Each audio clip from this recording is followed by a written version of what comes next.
እንኳን ደህና መጣችሁ። ዛሬ የፊልጵስዩስ መልእክት ኤልሲ ቅድም እንደተናገረችው ፊልጵስዩስ በአንድ ቃል ይቀመጥ ቢባል ጆይ ነው የሚባለው፣ ደስታ ነው የሚባለው እና የደስታ መልእክት ነው ዛሬ የምናጠናው። ግን ይሄ ደስታ ደግሞ ሰማያዊ ደስታ ነው፣ በሁኔታ ላይ ያልተመሰረተ ደስታ ነው። የፊልጵስዩስ መጽሐፍ የሚያወራው ደስታ እና የደስታ ደብዳቤ ተብሎ የሚታወቅ መጽሐፍ ነው። ይሄ ደስታ የሚለው ቃል በተለያየ መልኩ 16 ጊዜ ፊልጵስዩስ መጽሐፍ ላይ ተጠቅሷል እና ፊልጵስዩስ ከተማዋ ራሱ የታላቁ እስክንድር አባት በሆነው በንጉስ ዳግማዊ ፊልጶስ ስም የተመሰረተች ከተማ ናት። ፊልጶስ በስሙ መስርቶ ነው ፊልጵስዩስ ያላት ከተማዋን እና የመልእክቱ ጸሐፊ በግልጽ ፊት ለፊት ላይ እንደምናየው ሐዋርያው ጳውሎስ ነው። ቁጥር 1 ላይ እንደሚናገረው የኢየሱስ ክርስቶስ ባሪያዎች የሆኑ ጳውሎስ እና ጢሞቴዎስ ብሎ ጢሞቴዎስን አብሮ አንድ ላይ አድርጎ ይጠቅሳል። የጻፈው ግን ሐዋርያው ጳውሎስ ነው። ይሄ መልእክት የተጻፈበትን ጊዜና ቦታም ስናይ በሮም እስር ላይ ሆኖ ነው የተጻፈው። ይሄ መልእክት ከ60 እስከ 62 ዓመተ ምህረት ባለው ጊዜ እንደተጻፈ ይታመናል። ይሄ በአራት ምዕራፎች ውስጥ ነው እንግዲህ 16 ጊዜ ደስ ይበላችሁ የሚላቸው ከእስር ቤት ሆኖ ማለት ነው። ይሄ ኤፒስትል መልእክት የፕሪዝን ኤፒስትል ተብሎ ከሚታወቁ ከእስር ቤት ከተጻፉ መልእክቶች አንዱ ነው። እዚህ ላይ ያለውን ደስታ ለየት የሚያደርገው ሐዋርያው ጳውሎስ የቁም እስረኛ ሆኖ ባለበት ቦታ ነው ደስ ይበላችሁ እያለ በነፃነት ለሚኖሩ ውጭ ላሉት ሰዎች ከእስር ቤት ነው ይሄንን መልእክት ደስ ይበላችሁ የሚለውን መልእክት የሚጽፍላቸው። ለዛ ነው ይሄ ደስታ በሁኔታ ላይ የተመሰረተ የምድር ደስታ አይደለም የምንለው። ለዛ ነው የፊልጵስዩስ ቤተክርስቲያን እንዴት ተመሰረተች? እቺ ሐዋርያው ጳውሎስ የሚጽፍላት የፊልጵስዩስ ቤተክርስቲያን አጀማመሯ እንዴት ይመስላል የሚለውን ነገር ስናይ በሐዋርያው ጳውሎስ በሁለተኛ ሚስዮናዊ ጉዞ ወደ መቄዶንያ እንዲሄድ የተቀበለውን ራእይ ተከትሎ ሲሄድ ፊልጵስዩስ እንደሄደ እናስታውሳለን። ሐዋርያት ሥራን ስናጠና አንድ ሰው በራእይ ተገልጦ ወደ መቄዶንያ ተሻገር ሲለኝ አየሁኝ ብሎ ያንን ራእይ ተከትሎ ሲሄድ ፊልጵስዩስ እንደሄደና እዛ በዛ አጋጣሚ ይህች ቤተክርስቲያን እንደተመሰረተች ታሪኩን በሐዋርያት ሥራ ምዕራፍ 16 ላይ እናየዋለን ማለት ነው። ሐዋርያት ሥራ ምዕራፍ 16 ላይ እንደምናስታውሰው ያቺ ሐር የምትሸጥ የነበረች እግዚአብሔር ልቧን የከፈተላት ሴት ልዲያ የዳነችበት ቦታ ነው። ሐዋርያ ጳውሎስ ሲሰብክ እግዚአብሔር ቃሉ እንድታስተውል ልቧን ከፈተላት፣ ልዲያ ዳነች። ከዛ በኋላ ደግሞ ያቺን የምታስታውሷትን ደግሞ ለጌቶቿ እያሟረተች ገንዘብ ታመጣ የነበረችውን ገረድ ሐዋርያ ጳውሎስ በእሷ ሆኖ እነሱን እያሞጋገሰ ሊያስታቸው ከነበረ መንፈስ ዘወር ብሎ ገስጾ ነፃ ሲያወጣት ጌቶቿ ጥቅማቸው ስለቀረባቸው እና ሐዋርያው ጳውሎስን እንዳሳሰሯቸው እናስታውሳለን። ታስረው ባሉበት ደግሞ እግዚአብሔር የእስር ቤቱን መሰረት እንዳናወጠ፣ የእስረኞቹ ሰንሰለት ከላያቸው ላይ እንደወደቀ አስተውለናል እዛ ቦታ ላይ። ከዛ በኋላ የእስር ቤቱ ኃላፊ አመለጡኝ ብሎ ደንግጦ በቃ ራሱ ላይ ጉዳት ሊያደርስ ወይም ሱሳይድ ሊያደርግ ሲሞክር ሐዋርያ ጳውሎስ ምንም ነገር ራስ ላይ ክፉ ነገር እንዳታደርግ ሁላችንም በዚህ አለን ብሎ እንዳጽናናውና ወንጌልን ሰብኮላቸው ጌቶቼ ሆይ ምን ላድርግ ታዲያ ሲል ጌታ በኢየሱስ እመን አንተና ቤተሰቦች ትድናላችሁ ሲለው ሐዋርያት ሥራ ምዕራፍ 16 ላይ እናስታውሳለን። እና ይህ የእስር ቤት ኃላፊ እንግዲህ ከልዲያ ቀጥሎ በሐዋርያት ሥራ ምዕራፍ 16 ላይ በዛ አገልግሎት እንደዳነ፣ በዛ የሚሽነሪ ጉዟቸው እንደዳነ፣ ከቤተሰቦቹ ጋር እንዳመነና የጌታ ደቀ መዝሙር እንደሆነ እናያለን። ስለዚህ በእነዚህ ሰዎች አማካኝነት ነው እንግዲህ የመጀመሪያይቱ የአውሮፓ ቤተክርስቲያን ፊልጵስዩስ የተተከለችው ማለት ነው። ስለዚህ የሐዋርያው ጳውሎስ አሻራ አለባት። እሱ ነው እዛ ቦታ ላይ መጀመሪያ ወንጌል የሰበከው። ያንን ወንጌል ተቀብለው ደግሞ ልዲያ በቤቷ ሰዎችን ታስተናግድ ነበረ። በጌታ የማምን መሆኔን ከመሰከራችሁልኝ እባካችሁ ወደ ቤቴ ኑ ብላ ይዛቸው ስትሄድ አይተናል። ይሄ ሰውም እንደዚሁ እግሯቸውን አጥቧቸው አስተናግዷቸው ወንጌልን ሰምቶ ከቤተሰቡ ጋር ሲጠመቅ አይተናል፣ በጌታ አምኖ። ከነዚህ ሰዎች ተነስቶ ነው እንግዲህ የፊልጵስዩስ ቤተክርስቲያን የተመሰረተችው ማለት ነው። እንግዲህ ቤተክርስቲያኒቱ ደግሞ ጳውሎስን በአገልግሎቱ በመደገፍ በጣም የታወቀች ቤተክርስቲያን ናት። ጳውሎስ በመልእክቱ እንደሚናገረው ከእናንተ በስተቀር እንደውም በመስጠትና በመቀበል በአገልግሎቴ ጉዳይ ማንም ከኔ ጋር የተሳተፈ የለም እስከሚል ድረስ የሐዋርያው ጳውሎስን አገልግሎት በመደገፍ በጣም የታወቀች ናት ይቺ ቤተክርስቲያን። መልእክቱ የተጻፈበት ዓላማ ምንድን ነው ብለን ስንል የተወሰኑ ነገሮችን እናያለን። 5 ነጥቦችን እናያለን። አንደኛ ስለላኩለት ስጦታ ለማመስገን ሐዋርያው ጳውሎስን አገልግሎቱን ይደግፉ ነበር ስንል በጸሎት ብቻ ሳይሆን በፋይናንስም አገልግሎቱን ሰፖርት ያደርጉ ነበር እና ስጦታ ልከውለት ነበረ። ስጦታቸው ደግሞ ከቅን ልብ ስለሆነ ከንጹህ ልብ ስለሆነ ሐዋርያው ጳውሎስ ተቀብዬ ተሞልቼዋለሁ እንዳለ ቆሮንቶስን ስናጠና ካስታወሳችሁ አንስቼው ነበር።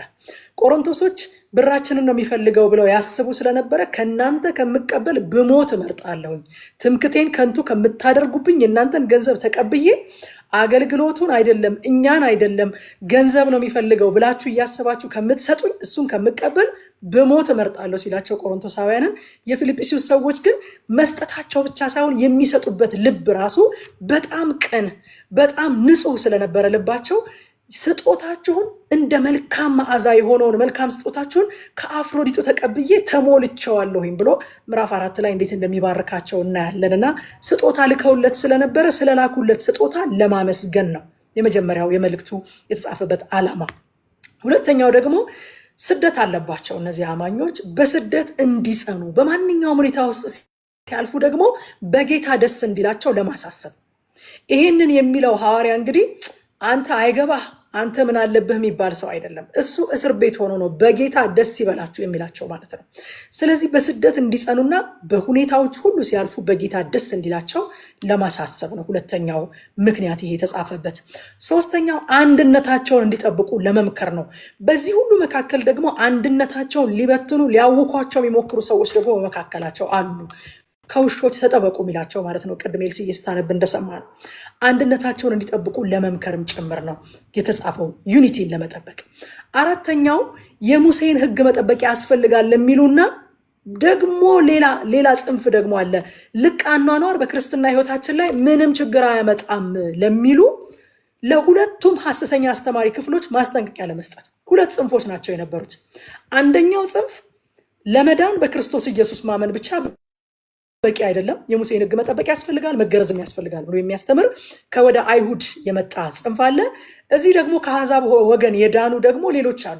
ምን ብለው ያስተምራሉ? በቃ አንዴ ጸድቀናል፣ አንዴ ድነናል፣ አንዴ ዳግመኛ ተወልደናል፣ ተቀድሰናል፣ ከዚህ በኋላ ምንም አይነት ህይወት ብንኖር መንፈሳችን በቃ ሲልድ ነው ምናምን የሚለው አይነት ማለት ነው። በቃ አንረክስም፣ ምንም አንሆንም፣ አንጠፋም፣ በቃ ዋን ሴቭድ ኦልዌይስ ሴቭድ ነው እያሉ ደግሞ ህዝቡን ልቅ አኗኗር እንዲኖር የሚያበረታቱ ሰዎች ደግሞ ነበሩ። ሁለቱንም ለመቃወም ነው የተጻፈው። ስለዚህ ለማስጠንቀቅም ከነዚህ ከሁለቱ አይነት ግሩፖች ለማስጠንቀቅም ነው ወዳጆቼ። አንደኛው ትክክል አይደለም ማለት ወደ ሌላኛው ጽንፍ ደግሞ ማጋደል አለብን፣ እዛኛው ጽንፍ ላይ ደግሞ ሄደን መውደቅ አለብን ማለት አይደለም። አንዳንድ ጊዜ በቃ ልቅ ህይወትን ችግር የለውም ብለው የሚያስተምሩ ወይንም ደግሞ በግልጽ እንደዛ ብለው ባያስተምሩም በተለያየ መንገድ ልቅ ህይወት ወይንም ደግሞ ምንም አይነት ግብረ ገብ የሌለው ህይወት በመዳናችን በክርስትናችን ላይ ምንም ችግር እንደማይፈጥር አድርገው የሚያስተምሩ እንደዚህ አይነት ኢምፕሬሽን የሚፈጥሩ ሰዎችን መቃወም ቀላል ነው። በሌላ ጽንፍ ደግሞ በክርስቶስ ኢየሱስ በማመን ያገኘነውን ደህንነት በስራ እንዳገኘነው ስራ እንደሚያስፈልግ ስራ ከመዳናችን ጋር እንደሚገናኝ የክርስቶስን ስራ የሚያራክሱ የመስቀሉን ስራ የሚያክፋፉ የሚያሳንሱ ደግሞ አሉ። እነሱን ለይቶ ማወቅ በጣም አስቸጋሪ ነው፣ ምክንያቱም የጽድቅ ሰባኪዎች ናቸው። ስጋን በመጨቆን የሚገኝ ጽድቅ እንዳለ ነው ግን የሚሰብኳችሁ እንጂ በክርስቶስ ኢየሱስ በማመን የሚበቃ ሙሉ የሆነ ጽድቅ እንዳገኛችሁ አይነግሯችሁም። ስለዚህ ሁለቱንም ጽንፎች ነው ሐዋርያ ጳውሎስ የሚቃወመው። በዚህኛው ጽንፍ ልቅ ህይወት ብንኖር መዳናችን ላይ ምንም የሚመጣ ችግር የለም የሚሉ አሉ። በዚህኛው ጽንፍ ደግሞ አይደለም ልቅ ህይወት መኖር መዳናችን በክርስቶስ ኢየሱስ ስራ ብቻም የሚበቃ አይደለም፣ መገረዝ ሊጨመርበት ይገባል፣ የሙሴን ሕግ መጠበቅ ሊጨመርበት ይገባል የሚሉ ደግሞ አሉ። ሁለቱም ልክ አይደለም። በእምነት ድነናል፣ በጸጋ ድነናል። ደግሞ በዚሁ በዳንበት ጸጋ ደግሞ ያው ጸጋ አይደለ ቲቶ ላይ እንደሚለው ቲቶ 2:11 ላይ እንደሚለው ሰዎችን ሁሉ የሚያድን የእግዚአብሔር ጸጋ ተገልጧል። ይህም ጸጋ አድኖ ልቅ አያደርግም፣ አድኖ ዋልጌ ስራ ፈታ አያደርግም። ይህም ጸጋ ዓለማዊ ምኞትንና ኃጢአትን ክደን በአሁኑ በዚህ ርኩሰት በሞላበት ዓለም የተባረከው ተስፋችንን ኢየሱስ ክርስቶስን ተጠባበቀን በጽድቅ በቅድስና እግዚአብሔርን በመምሰል እንዴት መኖር እንደምንችል ያስተምረናል። አያችሁ፣ ያዳነን ጸጋ ደግሞ እንዴት እንድንኖርም የሚያስተምር ጸጋ ነው። ስለዚህ ይህንን ባላንስ ነው መጣስ ያለብን። በጸጋ ድነን በጉልበት አይደለም የምንኖረው፣ ወይም የዳነውን በስራ አይደለም የምንዘልቀውን በስራ አይደለም። ለመልካም ስራ ድነናል እንጂ በመልካም ስራ አልዳንም። እነዚህ ሁለቱ ነገሮች በጣም ባላንስ ተደርገው መያዝ አለባቸው። የእግዚአብሔር ጸጋ አድኖናል። ሰዎችን ሁሉ የሚያድን የእግዚአብሔር ጸጋ ተገልጧል። ካዳናቸው በኋላ ምን ያደርጋቸዋል? በአሁኑ ዘመን በዚህ በጣም ከባድ ነው በሚባለው በአሁኑ ዘመን በጽድቅ በቅድስና እግዚአብሔርን በመምሰል የተባረከው ተስፋችንን ኢየሱስ ክርስቶስን እየተጠባበቅን እንዴት መኖር እንዳለብን ያስተምረናል። በቃ የእግዚአብሔር ጸጋ ሙሉ ነው። ያስጀመረን ጸጋ ያስጨርሰናል። ስለዚህ ይህንን ነገር ለመቃወምም ነው ሐዋርያው ጳውሎስ እነዚህን ሁለት የአስተማሪ ክፍሎች ለመቃወምም ነው ይህንን መልእክት የጻፈላቸው።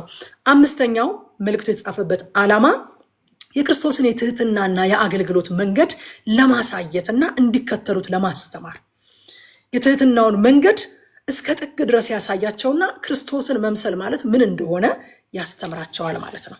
የመጽሐፉ ዋና ጭብጥ ምንድን ነው ስንል በጌታ ውስጥ ያለ ደስታ፣ በጌታ ደስ መሰኘት ነው። በቃ የፊልጵስዩስ መጽሐፍ ዋና ጭብጥ መልእክቱ በጌታ ደስ መሰኘት የሚል ነው። የመጽሐፉ ቁልፍ ቃል በክርስቶስ የሚለው ቃል ነው። በተደጋጋሚ እናገኘዋለን። በክርስቶስ የሚል ቃል ነው። ምዕራፍ 2 የመጽሐፉ ልብ ነው። ደግሞ ስለ ክርስቶስ ማንነትና ትህትና በጣም ጥልቅ የሆነ መረዳትን የምናገኝበት ክፍል ነው ምዕራፍ 2 ማለት ነው። ክርስቶስን በፊልጵስዩስ መልእክት እንዴት እናየዋለን ካልን የህይወታችን ማዕከል፣ የፍጹም ትህትና ምሳሌ፣ ከሁሉ የሚልቅ ውድ ሀብትና የኃይላችን ሁሉ የአቅማችን ሁሉ ምንጭ ሆኖ በፊልጵስዩስ መጽሐፍ ላይ ክርስቶስን እናየዋለን ማለት ነው። ስለዚህ በአጭሩ የፊልጵስዩስ መልእክት ክርስቶስ በቂ ነው ይለናል ማለት ነው። ሃሌሉያ! ክርስቶስ በቂ ነው ብላችሁ ጻፉ። እስኪ የምታጠኑበት ደብተራችሁ ላይ ክርስቶስ በቂ ነው ብላችሁ ጻፉ። ኮሜንት ላይ ክርስቶስ በቂ ነው። ሃሌሉያ! ኢየሱስ ክርስቶስ በቂ ነው። ለመዳን በቂ ነው። ለህይወት በቂ ነው። ለሚያስፈልገን ነገር ሁሉ ኢየሱስ ክርስቶስ በቂ ነው። ቁልፍ ጥቅሱ ምንድን ነው? የፊልጵስዩስ መጽሐፍ ስንል ደግሞ ፊልጵስዩስ 1:21 ነው። ለኔ መኖር ክርስቶስ ነው፣ ሞትም ማትረፍ ነው የሚለው ይሄ የፊልጵስዩስ መጽሐፍ ቁልፍ ጥቅስ ነው። በማንኛውም ሁኔታ ክርስቶስ ይክበር ይለናል። በቃ የፊልጵስዩስ ምዕራፍ 1 ላይ ስንገባ በማንኛውም ሁኔታ ክርስቶስ ይክበር። ሃሌሉያ! ከቁጥር 1 እስከ 2 ድረስ ለክርስቶስ የተለየ ማንነትን ያስቀደመ ሰላምታን የምናገኘው ሐዋርያው ጳውሎስ መቼም ሰላምታዎቹ በራሳቸው ታውቃላችሁ ትምህርት ናቸው። ሰላምታዎቹ ዶክትሪን ስቴትመንት፣ የፌዝ ስቴትመንት ነው የሚያስቀምጠው። የእምነት አቋም መግለጫ ነው በሰላምታዎቹ ውስጥ የሚያስቀምጠው። ሆን ተብለው የተጻፉ ናቸው ሰላምታዎቹ። እንደው ዝም ብሎ ሰላም ለማለት አይደለም የሚለው፣ ሆን ተብለው የተጻፉ ናቸው። ከውስጣቸው እጅግ በጣም ጥልቅ የሆነ መልእክት ነው የሚወጣው ከሰላምታዎቹ ራሱ። ከቁጥር 1 እስከ 2 ድረስ ያለውን የሰላምታ አጻጻፍ ስናይ ለክርስቶስ የተለየ ማንነትን ያስቀደመ የሰላምታ አጻጻፍ ነው የምናገኘው። የኢየሱስ ክርስቶስ ባሪያዎች የሆኑ ጳውሎስና ጢሞቴዎስ ብሎ ነው የሚጀምረው። ሃሌሉያ! ጳውሎስ ራሱንም ጢሞቴዎስንም የራሳቸው እንደሆኑ አያስብም። የኢየሱስ ክርስቶስ ባሪያ የሆኑ ጳውሎስና ጢሞቴዎስ። ይህንን ደብዳቤ የምንጽፍላችሁ እኛ ቢሎንግ የምናደርገው ለጌታ ነው። የኢየሱስ ክርስቶስ ነን፣ የራሳችን አይደለንም ብሎ ነው የሚጀምረው። የኢየሱስ ክርስቶስ ባሪያዎች። አንደኛ ቆሮንቶስ ምዕራፍ 6 ቁጥር 20 ላይ ምን ብሎናል? በዋጋ ተገዝታችኋልና ስለዚህ በሰውነታችሁ እግዚአብሔርን አክብሩ ብሎናል። የኢየሱስ ክርስቶስ ነን ሲሉ ጳውሎስና ጢሞቴዎስ የኢየሱስ ክርስቶስ ነን ሲሉ ዝም ብለው እንደው ደስ ስላላቸው ሞቅ ስላላቸው በቃ ስለፈለጉ ማለት ስለፈለጉ አይደሉም። የእውነትም ኢየሱስ ክርስቶስ በዋጋ ስለገዛቸው። ሃሌሉያ! የኢየሱስ ነኝ የምንለው እኮ የሱ ስላደረገን ነው፣ ስለገዛን፣ በዋጋ ስለገዛን ነው፣ የሱ ስለሆነን ነው የሱ ነኝ የምንለው። አገልግሎት የሚጀምረው ወዳጆቼ ከራሳችን ማንነት አይደለም። እኔ ብለን ከምንደረድራቸው ነገሮች አገልግሎት አይጀምርም። እኔ በትምህርቴ፣ እኔ በኤክስፒሪየንሴ፣ እኔ በእውቀቴ፣ እኔ በደረደርካቸው የትምህርት ማስረጃዎቼ፣ እኔ አካውንቴ ውስጥ በቆለልኩት ገንዘብ፣ እኔ ባለኝ ትውውቅ፣ በዚህ አይደለም አገልግሎት የሚጀምረው። አገልግሎት ከኛ ማንነት፣ ከኛ ኤክስፒሪየንስ፣ እኛ ከሰበሰብናቸው ካግበሰበስናቸው ነገሮች አይጀምርም። አገልግሎት የሚጀምረው እኔ የማን ነኝ ከሚል ነው። እኔ የጌታ ባሪያ ነኝ፣ እኔ የጌታ ደቀ መዝሙር ነኝ፣ እኔ የክርስቶስ አገልጋይ ነኝ፣ የማን ነኝ ከሚለው ነው አገልግሎት የሚጀምረው። የኢየሱስ ክርስቶስ ባሪያዎች ጳውሎስና ጢሞቴዎስ ብሎ ይጀምራል ማለት ነው። ከቁጥር 3 እስከ 8 ድረስ ያለውን ስንመለከት ደግሞ ጳውሎስ እስራት ላይ ሆኖ የሚያሳስበው ነገር ይናገራል። እስራት ላይ ሆኖ ጳውሎስ የሚያስበው ስለደረሰበት መከራ አልነበረ። መቼ እንደሚፈታም አይደለም የሚቀጥረው። ቁጭ ብሎ ቀን አይቆጥርም ሐዋርያው ጳውሎስ። እስራት ላይ ሆኖ ስለ ሌሎች ነበር የሚያስበው። ማሰብ ብቻ ደግሞ ሳይሆን በደስታ ይጸልይላቸው ነበር። በእስራት ላይ ሆኖ እያሰብኳችሁ ነው፣ ደግሞ በደስታ እየጸለይኩላችሁ ነው ይላቸዋል። ከዛ ቁጥር 6 ላይ በእናንተ መልካምን ስራ የጀመረው እርሱ እስከ ክርስቶስ ኢየሱስ ቀን ድረስ ከፍጻሜ እንደሚያደርሰው እርግጠኛ ነኝ ይላቸዋል። ሃሌሉያ ወገኖቼ፣ የድነት የመዳን ጀማሪም አድራጊም ፈጻሚም ራሱ እግዚአብሔር ነው። ራሱ እግዚአብሔር ነው። አንድ ጊዜ ዶክተር ማሙሻ ፋንታኒ ፕሮግራም ቀርቦ ተናግሮታል እና የቤተልሔም ወልዴ መዝሙር አለ። እንጸናለን ባንተ እንጸናለን የምታጸና አምላክ ትላለች። እኛ እንጸናለን ትልና እሷ ደግሞ የምታጸና አምላክ ትለዋለች። ሃሌሉያ። አያችሁ ወዳጆቼ፣ የአማኞችን ኃላፊነትም ሐዋርያው ጳውሎስ ችላ አይልም። ግን ደግሞ መዳን ጀማሪውም አድራጊውም ፈጻሚውም እግዚአብሔር እንደሆነ ደግሞ አይክድም። መዳናችን በእኛ ሳይሆን በእግዚአብሔር የተጀመረ፣ በእኛ ሳይሆን በእግዚአብሔር የሚቀጥል፣ በእኛ ሳይሆን በእግዚአብሔር ፍጻሜ ላይ የሚደርስ ነገር ነው። ነገር ግን በዚህ ሁሉ መሀል እኛ ኃላፊነት የለብንም ወይ ስንል ደግሞ አለብን ኃላፊነት። ጸጋውን ከንቱ የሚያደርጉ ሰዎች እንዳሉ መጽሐፍ ቅዱስ ይናገራል። በኋላ ላይ እመጣበታለሁ። የተሰጠንን የእግዚአብሔርን ጸጋ ከንቱ ሳናደርግ በተሰጠን በእግዚአብሔር ጸጋ ጸንተን መቆም ደግሞ የኛ ኃላፊነት ነው። የሚያጸና የእግዚአብሔር ጸጋ ነው። የእግዚአብሔርን ጸጋ ተቀብለን ጸንተን የምንቆም ደግሞ እኔና እናንተ ነን። ሃሌሉያ። ቁጥር 6 ላይ ያንን ነው በግልጽ የሚያስቀምጠው ሐዋርያ ጳውሎስ። ፊልጵስዩስ ምዕራፍ 2 ቁጥር 12 እና 13 ላይም እንደዚህ ይላል። ስለዚህ ወዳጆቼ ሆይ ሁልጊዜ እንደታዘዛችሁ በእናንተ ዘንድ በመኖሬ ብቻ ሳይሆን ይልቁን አሁን ስርቅ አለ በፍርሃትና በመንቀጥቀጥ የራሳችሁን መዳን ፈጽሙ። ስለ በጎ ፈቃዱ መፈለግንም ማድረግንም በእናንተ የሚሰራ እግዚአብሔር ነውና። አያችሁ፣ እዚህ ሁለቱ ጥቅስ መሃል ነው የደህንነት ባላንስ ያለው።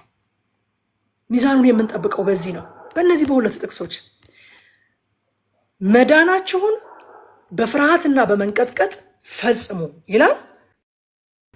እንደ በጎ ፈቃዱ መፈለግንና ማድረግን በእናንተ የሚሰራ ደግሞ እግዚአብሔር ነው ይላል። የሚሰራ እግዚአብሔር ነው ብሎ ግን እናንተም ኃላፊነት አለባችሁ። ምንድን ነው ኃላፊነታችሁ? መዳናችሁን በመፍራትና በመንቀጥቀጥ ፈጽሙ። ጌታ ይባረክ። እነዚህን ሁለቱን ነገሮች ባላንስ አድርገን ነው የምንሄደው። የሚያጸናን እግዚአብሔር እንደሆነ እናውቃለን። የሚያስጨርሰን እግዚአብሔር እንደሆነ እናውቃለን። ግን ደግሞ እኛም ኃላፊነት አለብን። ጸጋውን ከንቱ አናደርግም። ጸጋውን አናክፋፋም። በእግዚአብሔር ላይ አንዘባበትም። አንዴ ድኛለሁ ብለን የተቀደስንበትን ያንን ደም አንረግጥም፣ አናክፋፋም። ሃሌሉያ። ከዛ በኋላ ስለ ወንጌል ስመክትም ሆነ ወንጌልን ሳጸና የሚል ቃል እናገኛለን። በቀደም ረቅ ውስጥ ነግረን ነበር። አያችሁ፣ ወንጌል ሁለቱንም ስራ ይጠይቃል። ሐዋርያ ጳውሎስ ወንጌልን ይመክታልም ደግሞም ያጸናልም። አሁን በዚህ ዘመን ባላንስ የመሳት ጉዳይ ነው እንጂ ሁለቱም ስራዎች ይሰራሉ። ወንጌልን የሚመክቱ ወገኖች አሉ፣ ደግሞ ወንጌልን የሚያጸኑ ወገኖች አሉ።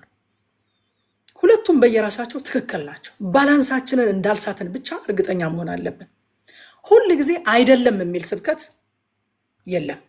ነውን ደግሞ መስበክ አለብን። ማጽናት ማለት የሆነውን መናገር ነው። አንዳንድ ጊዜ ወዳጆቼ አገልጋዮች አይደለም ማለት ይጀምሩና ስብከታቸው ሙሉ ለሙሉ አይደለም ይሆናል። በቃ ያልሆነውን ብቻ ይነግሯቸዋል። ይሄ ትክክል አይደለም፣ ይሄ ትክክል አይደለም፣ እንደዚህ አይባልም፣ እንደዚህም ልክ አይደለም፣ ይሄ ትምህርት ስህተት ነው፣ ይሄ ነገር ጥፋት ነው። እሺ አይደለምን ነግረዋቸዋል አይደለ? ነውን ደግሞ ሊነግሩን ያስፈልጋል። እነዚህን ሁለት ነገሮች ባላንስ አድርጎ ነው ሐዋርያው ጳውሎስ የሚሰራው። አጸናለሁኝ ማለት ወንጌልን ፕሮክሌም አደርጋለሁኝ፣ የሆነውን እናገራለሁ፣ ደግሞስ እመክታለሁ፣ ያልሆነውንም ደግሞ እገልጣለሁ። አሁን አንዳንድ ሰዎች ደግሞ የምካቴን አገልግሎት ወንጌልን የመመከት ወንጌልን የመጠበቅ አይደለ፣ ከስህተት ከመደባለቅ ከመበረዝ ወንጌልን የመጠበቅ አገልግሎትን መጽሐፍ ቅዱሳዊ እንዳልሆነ አድርገው ደግሞ የሚያስቡ ሰዎች አሉ። እሱም ትክክል አይደለም። ወንጌል የምናጸናው ፕሮክሌም የምናደርገው ነው፣ ደግሞም የምንጠብቀው የምንመክተው ከስተት ከመደባለቅ ከመበረዝ ከመጥፋት የምንጠብቀውም ነገር ነው። ሁለቱንም ነው አደራ የተሰጠ። አደራችን ሁለቱንም እንድንወጣ ነው።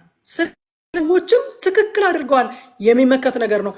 ወንጌልን መመከት ወንጌልን ከስተት መጠበቅ አስፈላጊ ነገር ባይሆን ኖሮ 21ዱን መልእክቶች አይጻፉልንም ነበር። ምክንያቱም አብዛኞቹ መልእክቶች የተጻፉበት ዓላማ ወንጌልን መመከት ስለሆነ ወንጌል እየተበረዘ ስለነበረ ማለት ነው። አሁን አንዳንድ ጊዜ ደግሞ ሰዎች ይሄ ነገር ትክክል አይደለም ብላችሁ ስትናገሩ አንተ ዝም ብለህ ወንጌል አትሰብክም? ዝም ብለህ አንተ የእግዚአብሔርን ቃል አታስተምርም? ምን ከነሱ ጋር እንደዚህ አባባለ? ሐዋርያቱ ዝም ብለው ለምን አላስተማሩ? ለምን ዝም ብሎ አላጸናም? መመከት ለምን አስፈልገው? ሐዋርያው ጳውሎስ ወንጌል ሁለቱም ስለሚያስፈልገው። ስተታቸውን እንድትነኩባቸው የማይፈልጉ ሰዎች ዝም ብላችሁ የእግዚአብሔርን ቃል አታስተምሩም ይሏችኋል። ወንጌልን እናጸናለን፣ ደግሞም ሲበረዝ ዝም አንልም፣ እንመክታለን። ግን ሁለቱንም በባላንስ እናደርጋለን። ነው ብቻ አይደለም የምንናገረው፣ ወንጌል ያልሆነውንም እንናገራለን፣ የሆነውንም ያልሆነውንም እንናገራለን። አይደለምን ብቻ እናገርም፣ ደግሞ እናጸናለን፣ ፕሮክሌም እናደርጋለን፣ ትክክለኛውን ትምህርትም እናስተምራለን። ሐዋርያው ጳውሎስ እነዚህን ባላንሱን ጠብቆ ሲያደርግ እናያለን ማለት ነው። ከቁጥር 9 እስከ 11 ድረስ የጳውሎስን ጸሎት እናያለን። ለፊልጵስዩስ አማኞች የጸለየላቸውን ጸሎት እናገኛለን። ጳውሎስ እንግዲህ የፊልጵስዩስ አማኞች በብዙ ስደት በብዙ ችግር ውስጥ እያለፉ ቢሆንም ስለ ቁስ ወይንም መከራ አልባ ህይወት እንዲኖራቸው አይደለም የሚጸልይላቸው። 3 ነገሮችን ይጸልይላቸዋል በዋናነት። አንደኛ ፍቅራቸው በእውቀትና በማስተዋል እንዲበዛ። አይገርማችሁም? በስደት ውስጥ ናቸው፣ በመከራ ውስጥ ናቸው። ፍቅራቸው በእውቀትና በማስተዋል እንዲበዛ። እኔ ይሄ ክፍል በቃ እንደው ብሰነብትበት እንዴት ደስ እንደሚለኝ ልነግራችሁ አልችልም። የፊልጵስዩስ መልእክት ሶሪ ቱ ሴይት እንግዲህ በጣም የምወደው መልእክት ነው። እያንዳንዱን ጥቅስ ብቆይበት በቃ ደስታውን አልችለው። ምክንያቱም በጣም ህይወቴን የነካ በጣም ህይወቴን የቀየረ በጣም የምወደው እግዚአብሔር ቃል ክፍል ስለሆነ ማለት ነው። ስለ ፍቅር ወዳጆቼ ዝም ብሎ የሚበዛ ነገር አይደለም። በእውቀትና በማስተዋል ነው ፍቅር መብዛት ያለበት። የብዙ ሰዎች ፍቅር ለምን ስፖይል ያደርጋል ካላችሁ፣ ፍቅራቸው በእውቀትና በማስተዋል አይደለም፣ በስሜት ነው የሚበዛው፣ በስሜት ነው የሚመሰረተው። በቃ እንትናዬ ምናምን እሱ እኮ ድንቅ ሰው ነው፣ እሱ እኮ እንደዚህ ናት፣ እሱ እኮ እንደዚህ ነው ምናምን። በእውቀትና በማስተዋል ላይ የተመሰረተ አይደለም። ኢሞሽን ላይ ነው ቤዝ ያደረገው። ስለዚህ አይሰነብትም፣ ስፖይል ያደርጋል። ልክ እንዴት ነው አይታችሁ እንደሆነ ምግብ አሁን ፕሪዘርቭ የምናደርግበት መንገድ አለ አይደለ? አሁን ስልጣኔው አለ፣ ፍሪጅ ውስጥ እናስገባዋለን። ስልጣኔው ባልነበረበት ጊዜ ደግሞ በድሮ ዘመን ምግብ እንዳይበላሽ በጨው በተለያየ መንገድ እናቶቻችን በቋንጣ እያደረቁ ምናምን በቃ ስፖይልድ እንዳይሆን ምግቡ እንዳይበላሽ ምን ያደርጉታል? እጅ እንዳይል ምን ያደርጉታል? ፕሪዘርቭ ያደርጉታል። እኛም ደግሞ ዛሬ ፍሪጅ ውስጥ ከተን ፕሪዘርቭ እናደርጋለን ምግባችንን። ፍቅር ፕሪዘርቭ የሚደረገው በእውቀትና በማስተዋል ነው። የብዙ ሰዎች ፍቅር ጠዋት ታይቶ ማታ ለምን ይጠፋል ካላችሁ፣ ለምን በቃ በምግብ ቋንቋ ልንገራችሁ፣ ይጣፍጥ የነበረው ሽታው ደስ ሲል የነበረው ያ ፍቅር ለምን እጅ አለ? ለምን ተበላሸ? ለምን ፈጥኖ ስፖይል አደረገ ካላችሁ፣ በቃ በእውቀትና በማስተዋል ሳይሆን በስሜት ላይ የተመሰረተ ስለሆነ። ስለዚህ ፍቅራችሁ በምን ይብዛ ይላችኋል? በእውቀትና በማስተዋል። ወገኖቼ በእውቀትና በማስተዋል ልናደርገው ያስፈልጋል። እንድንሰነብት ካስፈለገ በእውቀትና በማስተዋል እንዲበዛ። ሁለተኛው ጸሎቱ ደግሞ ከሁሉ የሚሻለውን ለይታችሁ እንድታውቁ ይላል። ዲዘርን እንድታደርጉ። አያችሁ ወዳጆቼ፣ ህይወታችን መከራ አልባ ቢሆን የምንፈልገውን ቁስ ሁሉ ብናከማች ያሰብናቸውን ነገሮች ሁሉ ብንሰበስብ ክፉና ደጉን የከበረውንና የተዋረደውን እግዚአብሔር የሚከብርበትንና እግዚአብሔር የሚሰደብበትን ደስ የሚሰኝበትንና የሚያዝንበትን ለይተን የማናውቅ ከሆንን ጥቅም የለውም። ስለዚህ ምን ይላቸዋል? ከሁሉ የሚሻለው ለይታችሁ እንድታውቁ ጸልይላችኋል ይላቸዋል። ይሄ ሁላችንም ልንጸልየው የሚገባው ነገር ነው። የከበረውን ከተዋረደው እንድለይ ብለን በእግዚአብሔር ፊት ጸጋን ልንቀበል ያስፈልጋል። የከበረውን ከተዋረደው ብትለይ ያለው ኤርምያስን እንደ አፌ ትሆንልኛለህ። የከበረውን ከተዋረደው የሚለይ ሰው የእግዚአብሔር አፍ መሆን ይችላል። ወዳጆች እግዚአብሔር ያከበረውን ስናዋረድ እንዳንገኝ፣ እግዚአብሔር ያዋረደውን ደግሞ ስናከብር እንዳንገኝ፣ እግዚአብሔር የናቀውን ስናከብር እንዳንገኝ። የከበረውን ከተዋረደው የምትለዩ እንድትሆኑ መልካሙን ከሁሉ የሚሻለው ለይታችሁ የምታውቁ እንድትሆኑ እጸልይላችኋለሁ። ደግሞ ሶስተኛ ንጹሃን እንድትሆኑና የጽድቅ ፍሬ እንዲሞላባችሁ እጸልይላችኋለሁኛል። አያችሁ ወዳጆቼ፣ መንፈሳዊ ብስለት የሚለካው ባወቅነው ዕውቀት ሳይሆን በኖርነው ህይወት ነው።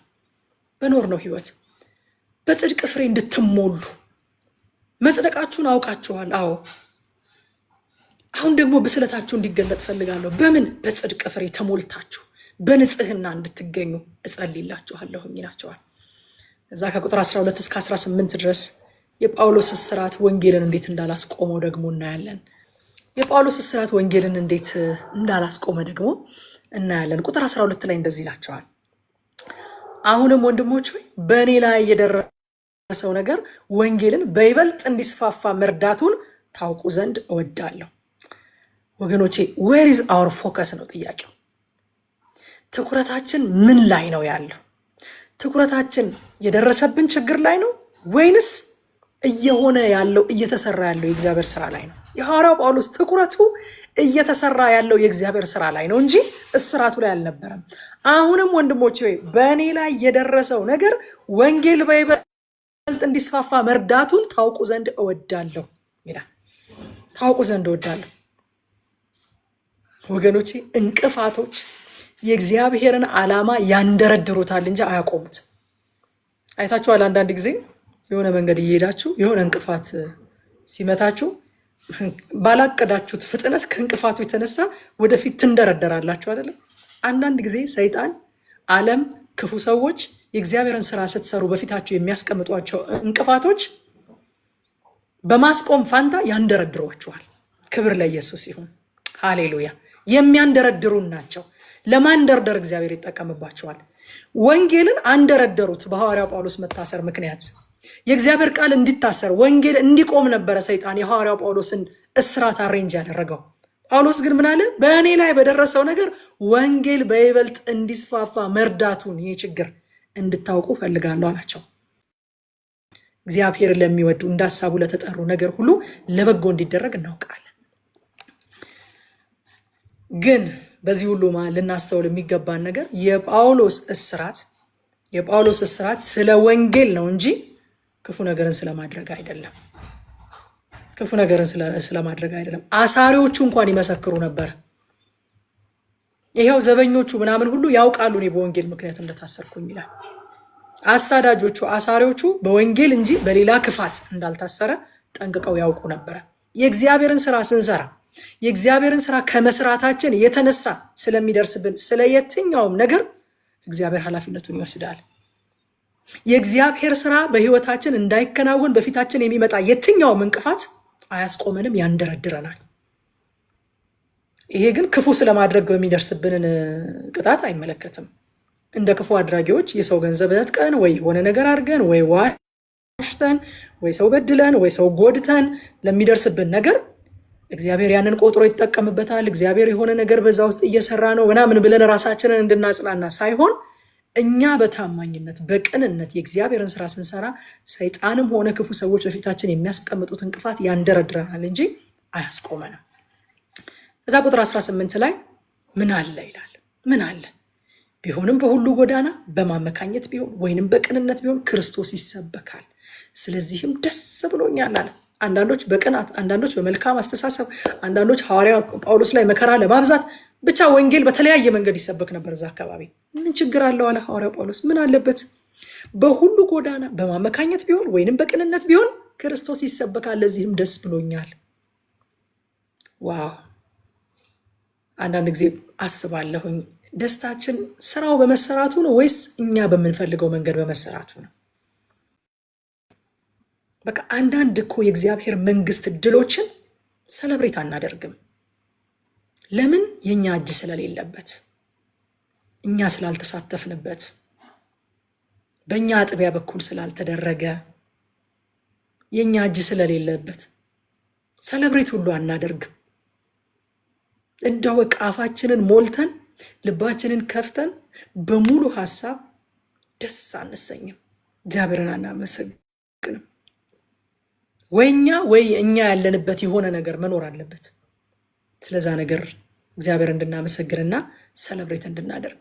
ደስታችን በምንድን ነው? ስራው በመሰራቱ ወይስ እኛ በምንፈልገው መንገድ በእኛ በኩል በቃ በእኔ በኩል በምንድን ነው ደስታችን? በምንም ይሁን አለ ሐዋርያው ጳውሎስ።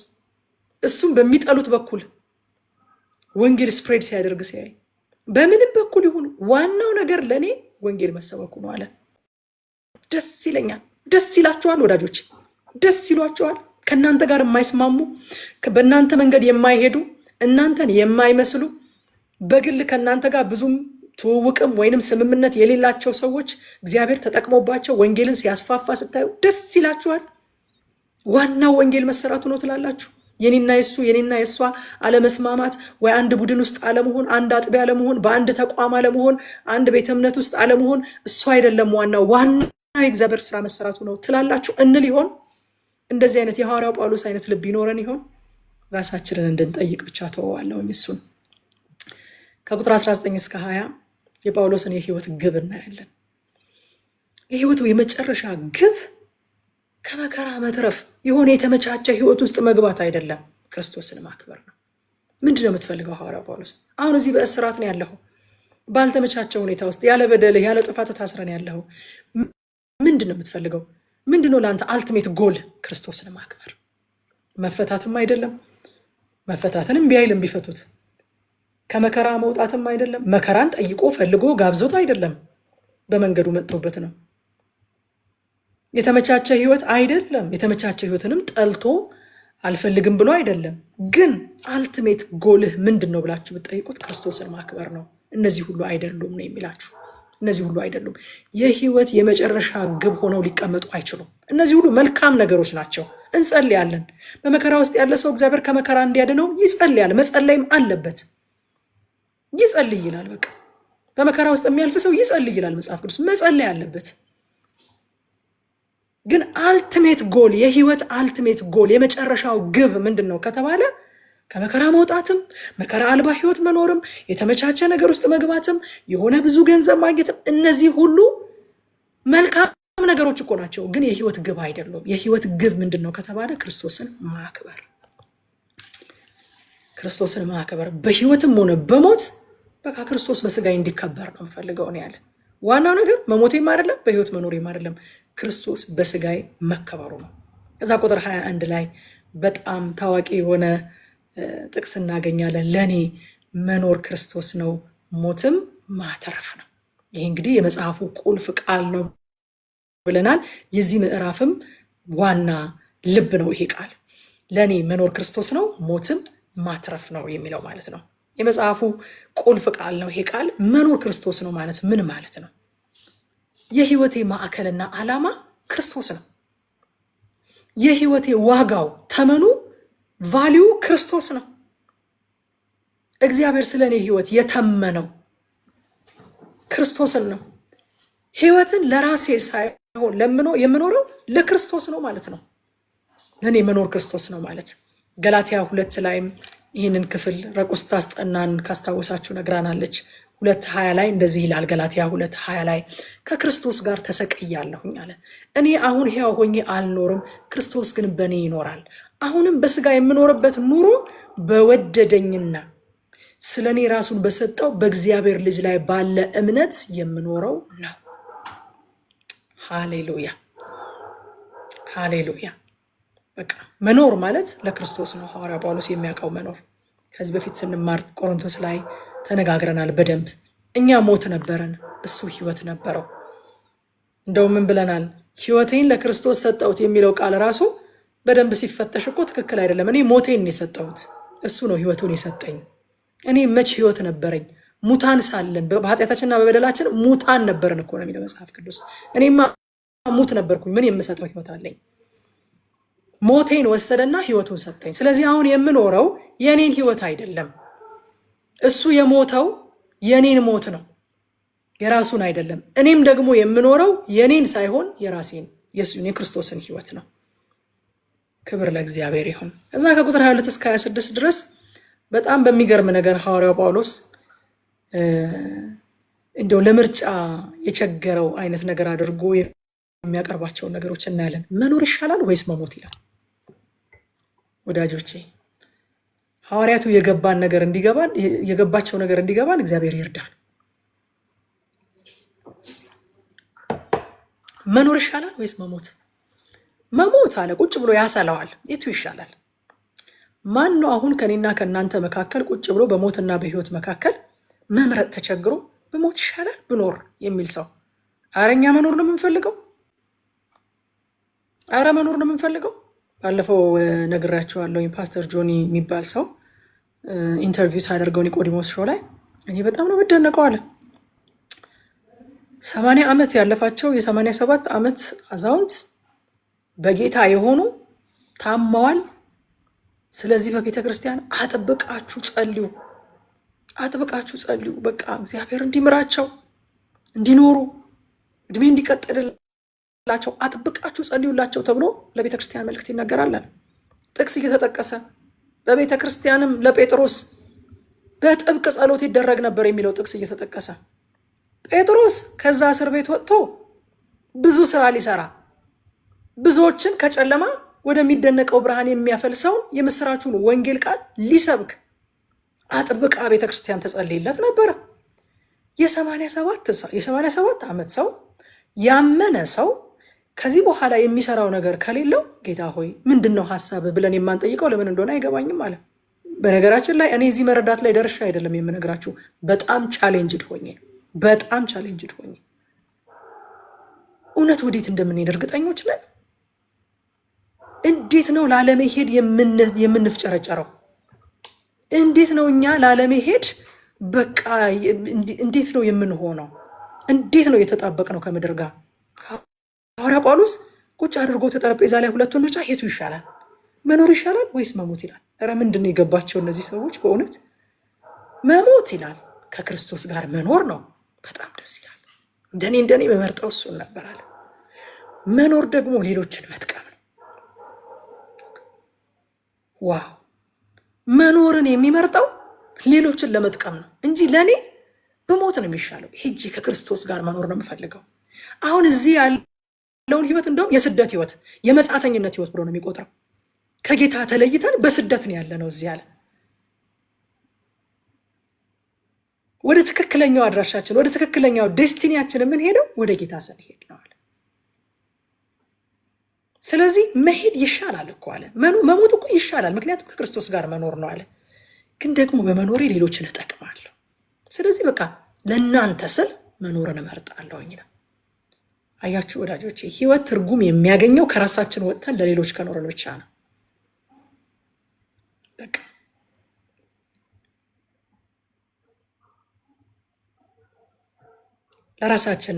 ከራሳችን ወጥተን ለሌሎች ስንኖር፣ ከዛ በኋላ ከቁጥር 27 እስከ 30 ድረስ ለወንጌል የተገባ ህይወት ምን እንደሚመስል ደግሞ ያሳየናል።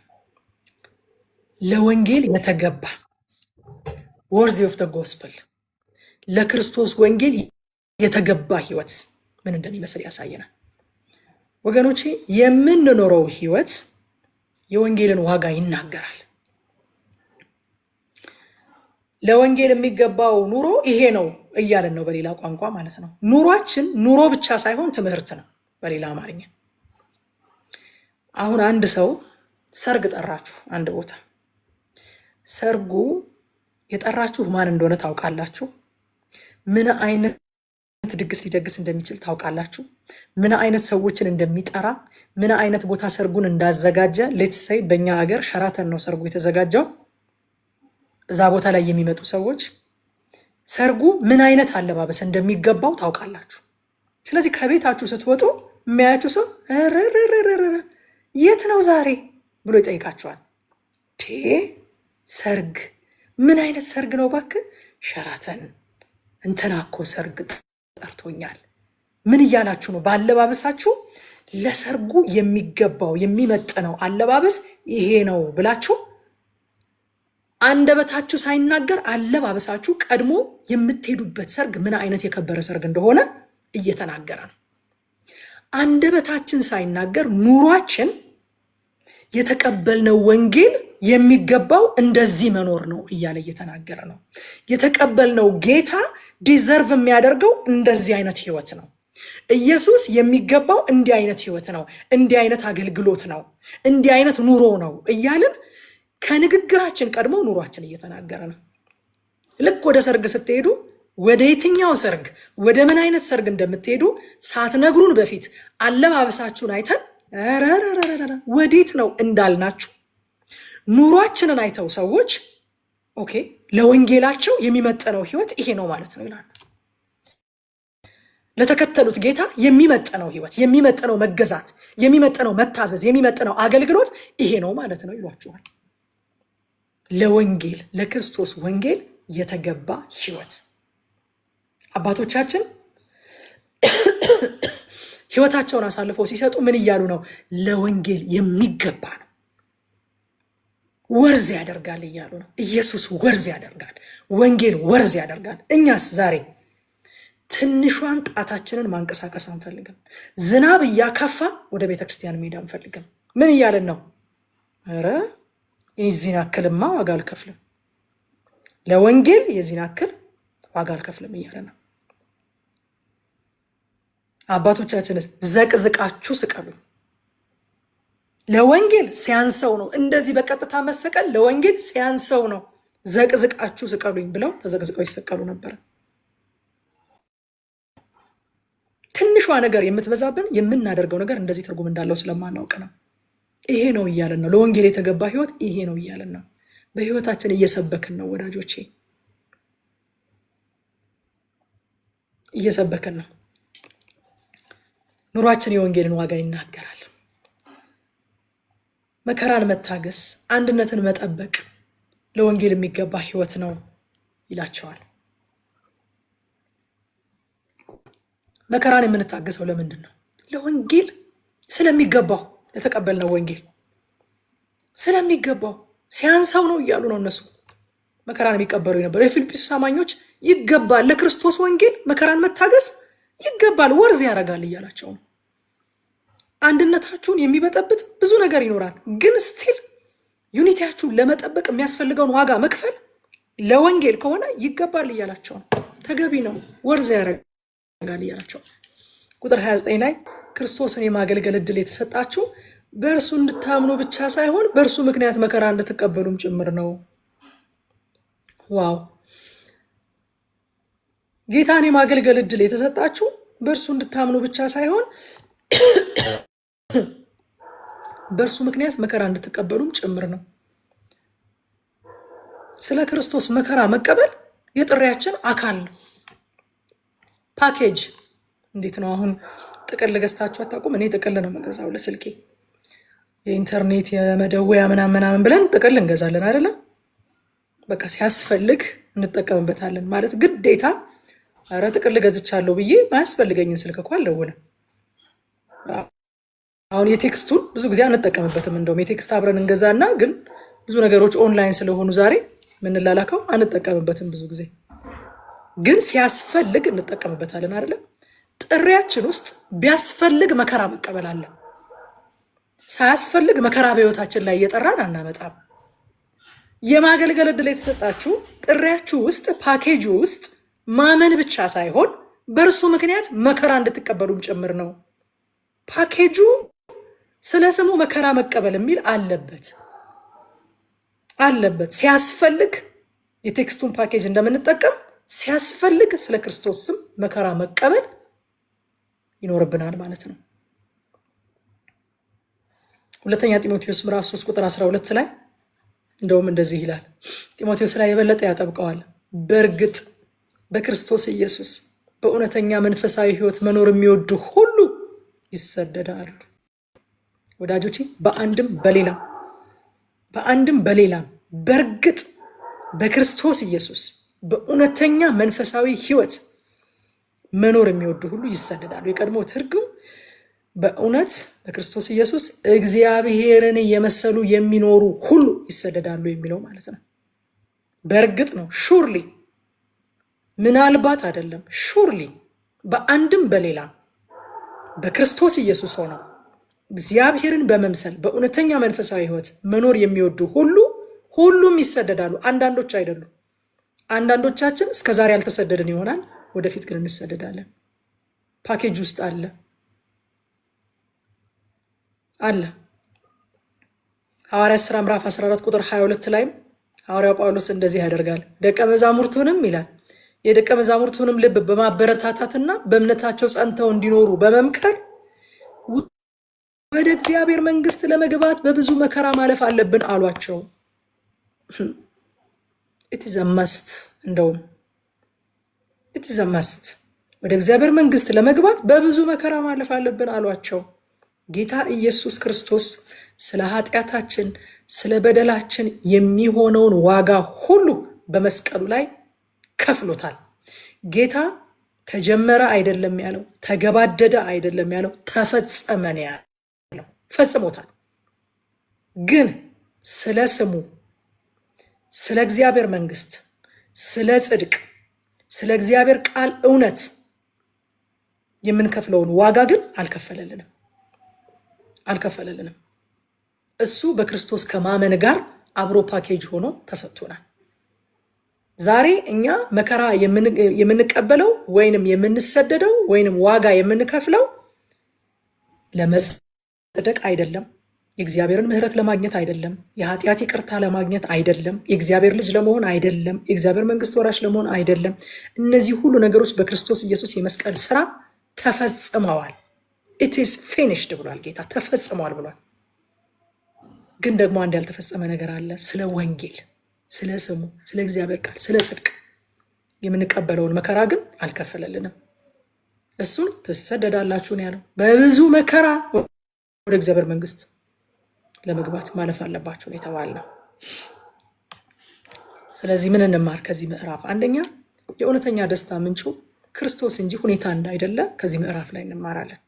ሐዋርያ ጳውሎስ እስር ቤት ሆኖ በውጭ ያሉትን በእግዚአብሔር ደስታ ሲያበረታታና ሲያጽናና አይተነዋል። ሁለተኛ እንቅፋቶች በእኛ የተጀመረውን የእግዚአብሔርን ዓላማ ያንደረድሩታል እንጂ አያቆሙትም። ሐዋርያ ጳውሎስ መታሰሩ ወንጌልን ሲያንደረድር አይተናል። ሶስተኛ የአማኝ ህይወት ግቡ ምቾት ሳይሆን ክርስቶስን ማክበር ነው። የህይወታችን አልቲሜት ጎል መሆን ያለበት ምቾት ሳይሆን መከራ አልባ መሆን ሳይሆን ክርስቶስን ማክበር መሆን አለበት።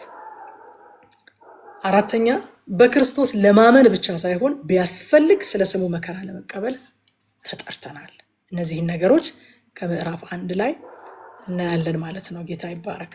ወደ ምዕራፍ 2 እናልፋለን። ዋው ሰዓቱ እንዴት ነው ሄዱ! ምዕራፍ 2 ክርስቶስን ስለመምሰል ነው። ምዕራፍ 2 እንግዲህ የፊልጵስዩስ መጽሐፍም ልቡ ነው ብያችኋለሁ፣ ዋናው ክፍል ነው ብያችኋለሁ። ከቁጥር 1 እስከ 4 ድረስ ስለ ዩኒቲ ይናገርና ስለ አንድነት ይናገርና አንድነት የሚጀምረው ከራስ ከመውጣት እንደሆነ ያሳያቸዋል። መጀመሪያ ከሰልፍ ሴንተርድነስ መውጣት ያስፈልጋል ወደ ዩኒቲ ለመምጣት። ቁጥር 4 ላይ እያንዳንዳችሁ ሌሎችን የሚጠቅመውን እንጂ ራሳችሁን የሚጠቅመውን ብቻ አትመልከቱ ይላል። በቃ ክርስቶስን መምሰልን ባጭሩ በዚህ ቁጥር ውስጥ ተጠቅሶ እናገኘዋለን። ምንድነው ክርስቶስን መምሰል? ሌሎችን የሚጠቅመውን እንጂ ራሳችሁን የሚጠቅመውን ብቻ አትመልከቱ። ጌታ ኢየሱስ ክርስቶስ ከእግዚአብሔር አብ ጋር መተካከልን መቀማት እንደሚገባ ነገር ሳይቆጥር ክብሩን ትቶ የባሪያን መልክ ይዞ ሰው ሆኖ ዝቅ ብሎ በበረት ተወልዶ በፈጠራቸው ሰዎች እጅ ወድቆ ተገርፎ ተሰቅሎ እስኪሞት ድረስ እስኪ የራሱን ጥቅም የሚያስጠብቅበትን ቦታ ለሱ ጥቅም ያደረገውን ነገር የቱ ጋር ነው የምናገኘው? የትም። ሁሉን ያደረገው እኛን ለመጥቀም ነው እንጂ ለራሱ ጥቅም አልነበረም። ክርስቶስን መምሰል ባጭሩ ምን ይመስላል? እያንዳንዳችሁ ሌሎችን የሚጠቅመውን እንጂ ራሳችሁን የሚጠቅመውን ብቻ አትመልከቱ። ለምን ከተባለ ጌታ እንደዛ ነው ያደረገው።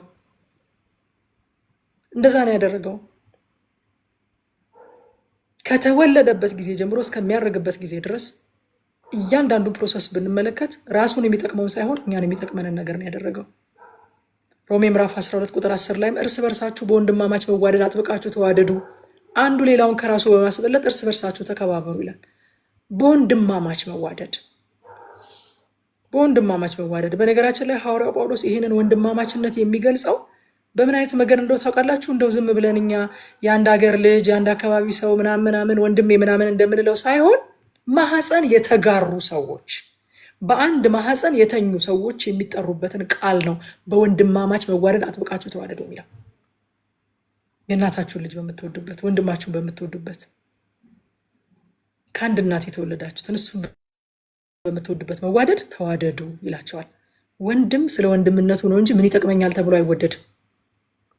ክርስቲያናዊ መዋደድ መሆን ያለበት ምን እጠቀማለሁ ከሚል አይደለም መጀመር ያለበት። እኔ የእናቴ ልጆች ምን ይጠቅሙኛል ብዬ አይደለም የምወዳቸው። እነሱም እንደዛ የማይጠቅሙትን የሚጎዱትን ሁሉ እንወዳቸዋለን አይደል እንዴ? ለምን? ስለ ጥቅም አይደለም ወንድም የሚወደደው፣ ከአንድ ማህፀን ስለመውጣት ነው። እንደ ወንድማማች ተዋደዱ፣ ጥቅማቸውን ሳታዩ ተዋደዱ፣ ምን ይጠቅመኛል ሳትሉ ውደዱ ይላቸዋል። ክርስቶስን መምሰል ማለት ይሄ ነው። አንደኛ ቆሮንቶስ 10:24 ላይም እያንዳንዱ ሰው የባልንጀራውን ጥቅም እንጂ የራሱን ብቻ አይፈልግ ይላል። የራሱን ብቻ አይፈልግ የባልንጀራውን ጥቅም እንጂ። ከዛ ከቁጥር 5 እስከ 11 ድረስ የክርስቶስን ትህትና በደንብ አድርጎ ያሳየናል። ይሄ ክፍል እንዳልኳችሁ ከፊልጵስዩስ መልእክት ብቻ ሳይሆን ደግሞ በአጠቃላይ በአዲስ ኪዳን ስለ ክርስቶስ ማንነት በጥልቀት ከሚናገሩ ክፍሎች አንዱ ነው። ምዕራፍ 2 ከ5 እስከ 11 ቁጥር 6 ላይ እርሱ በባህሪው አምላክ ሆኖ ሳለ ከእግዚአብሔር ጋር መተካከልን ሊለቀው እንደማይገባ አድርጎ አልቆጠረውም ይላል። ክርስቶስ ከፍጥረታት አንዱ ሳይሆን ከአብ ጋር የተካከለ እኩል የሆነ መለኮት መሆኑን መጀመሪያ ያስቀምጥልናል። ከአብ ጋር ከእግዚአብሔር ጋር መተካከልን የተካከለ ነው። ይህንን አስምሮ ነው የሚያልፈው። እሱ ሊለቀው እንደማይገባ ነገር አድርጎ አልቆጠረውም። አለቅም ይህንን አላለም። ከዛ ከቁጥር 7 እስከ 8 የትህትናውን ጥልቀት ያሳየናል። ነገር ግን የባሪያን መልክ ይዞ በሰውም አምሳል ተገኝቶ ራሱን ባዶ አደረገ። ሰው ሆኖ ተገልጦ ራሱን ዝቅ አደረገ እስከ ሞት ድረስ፣ ያውን በመስቀል ላይ እስከ ሞት ድረስ ታዛዥ ሆነ ይላል። ራሱን ባዶ አደረገ ማለት ግን አምላክነቱን ተወ ማለት አይደለም። እዚህ ጋር ጥንቃቄ ልናደርግ ያስፈልጋል። ምክንያቱም ወዳጆቼ አምላክነት ማንነቱ ነው እንጂ ማዕረጉ አይደለም ለክርስቶስ።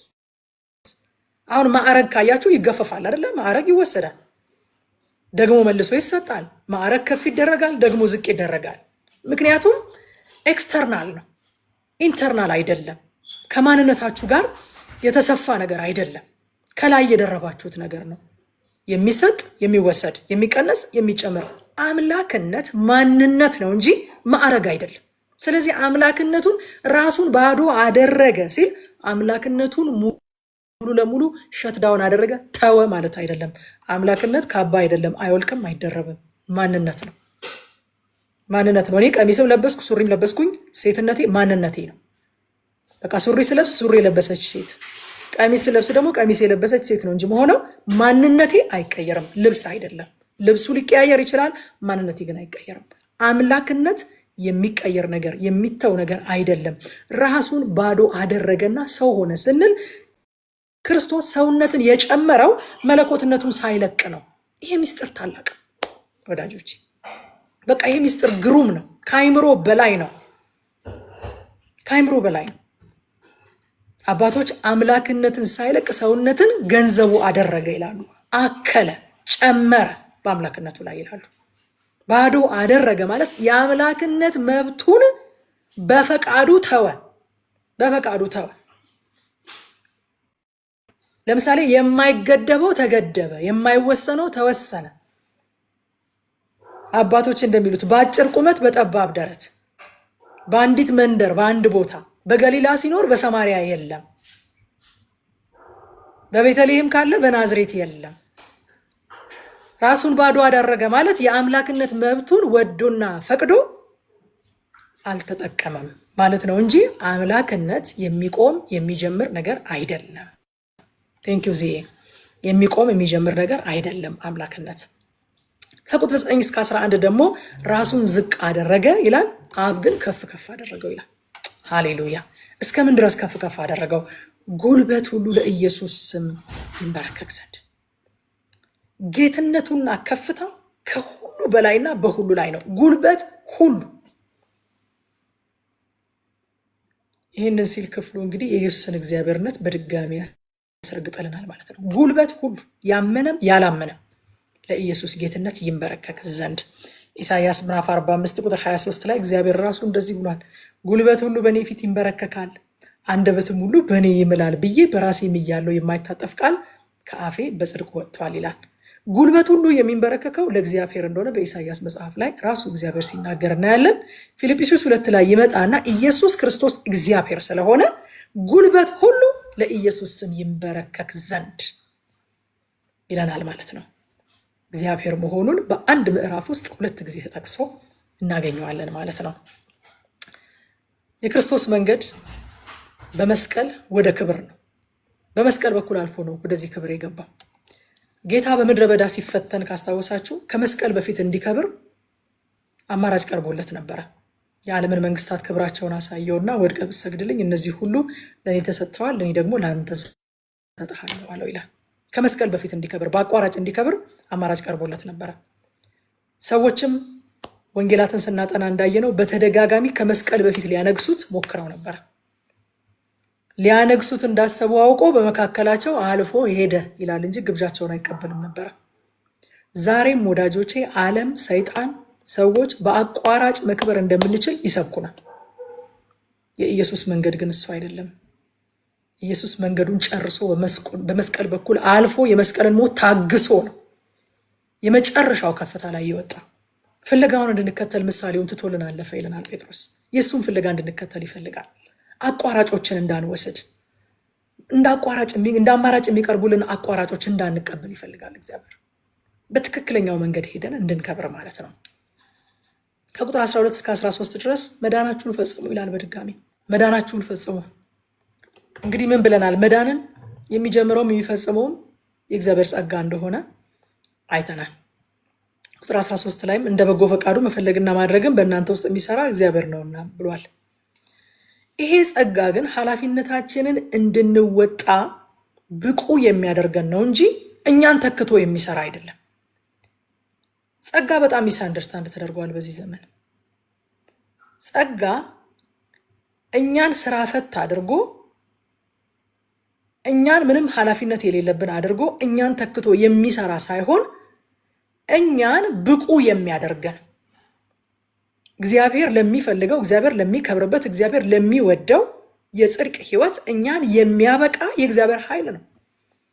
ለመውደቅ ጸጋ አያስፈልግም። ባለፈው እንደተባባል ነው ለመብቃት ነው ጸጋ የተሰጠን፣ የሚያበቃ ነው። ኤፌሶን 2 ከ8 እስከ 10 ላይም ይህንን ሐሳብ በግልጽ ያስቀምጠዋል ሐዋርያ ጳውሎስ። በእምነት በጸጋ ድናችኋልና ይህም የእግዚአብሔር ስጦታ ነው እንጂ ከእናንተ አይደለም። በግልጽ ማንም እንዳይመካ በስራ አይደለም። ምክንያቱም እግዚአብሔር አስቀድሞ ያዘጋጀልንን መልካም ስራ እንድንሰራ በክርስቶስ ኢየሱስ የተፈጠርን የእግዚአብሔር እጅ ስራዎች ነን ይላል። በእግዚአብሔር ጸጋ ድነናል። መልካሙን ስራ ለማድረግ ተፈጥረናል።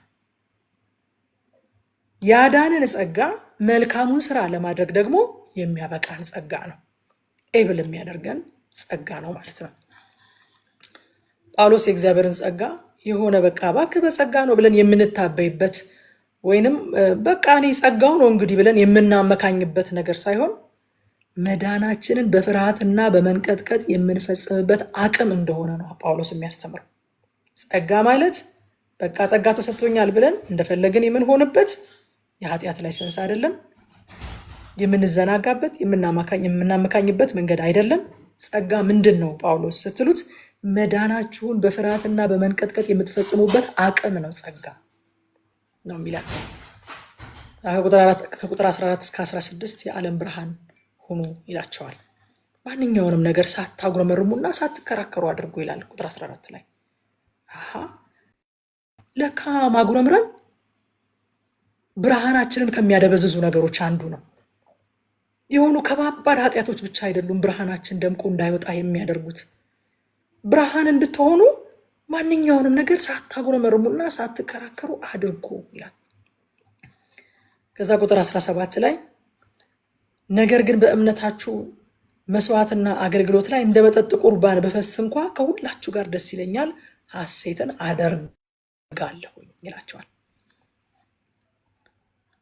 የዓለም ብርሃን ሆኖ ወዳጆቼ፣ አማኞች ጨለማ ሲበረታ እንደ ከዋክብት ደምቀው ያበራሉ እንጂ አይደበዝዙ።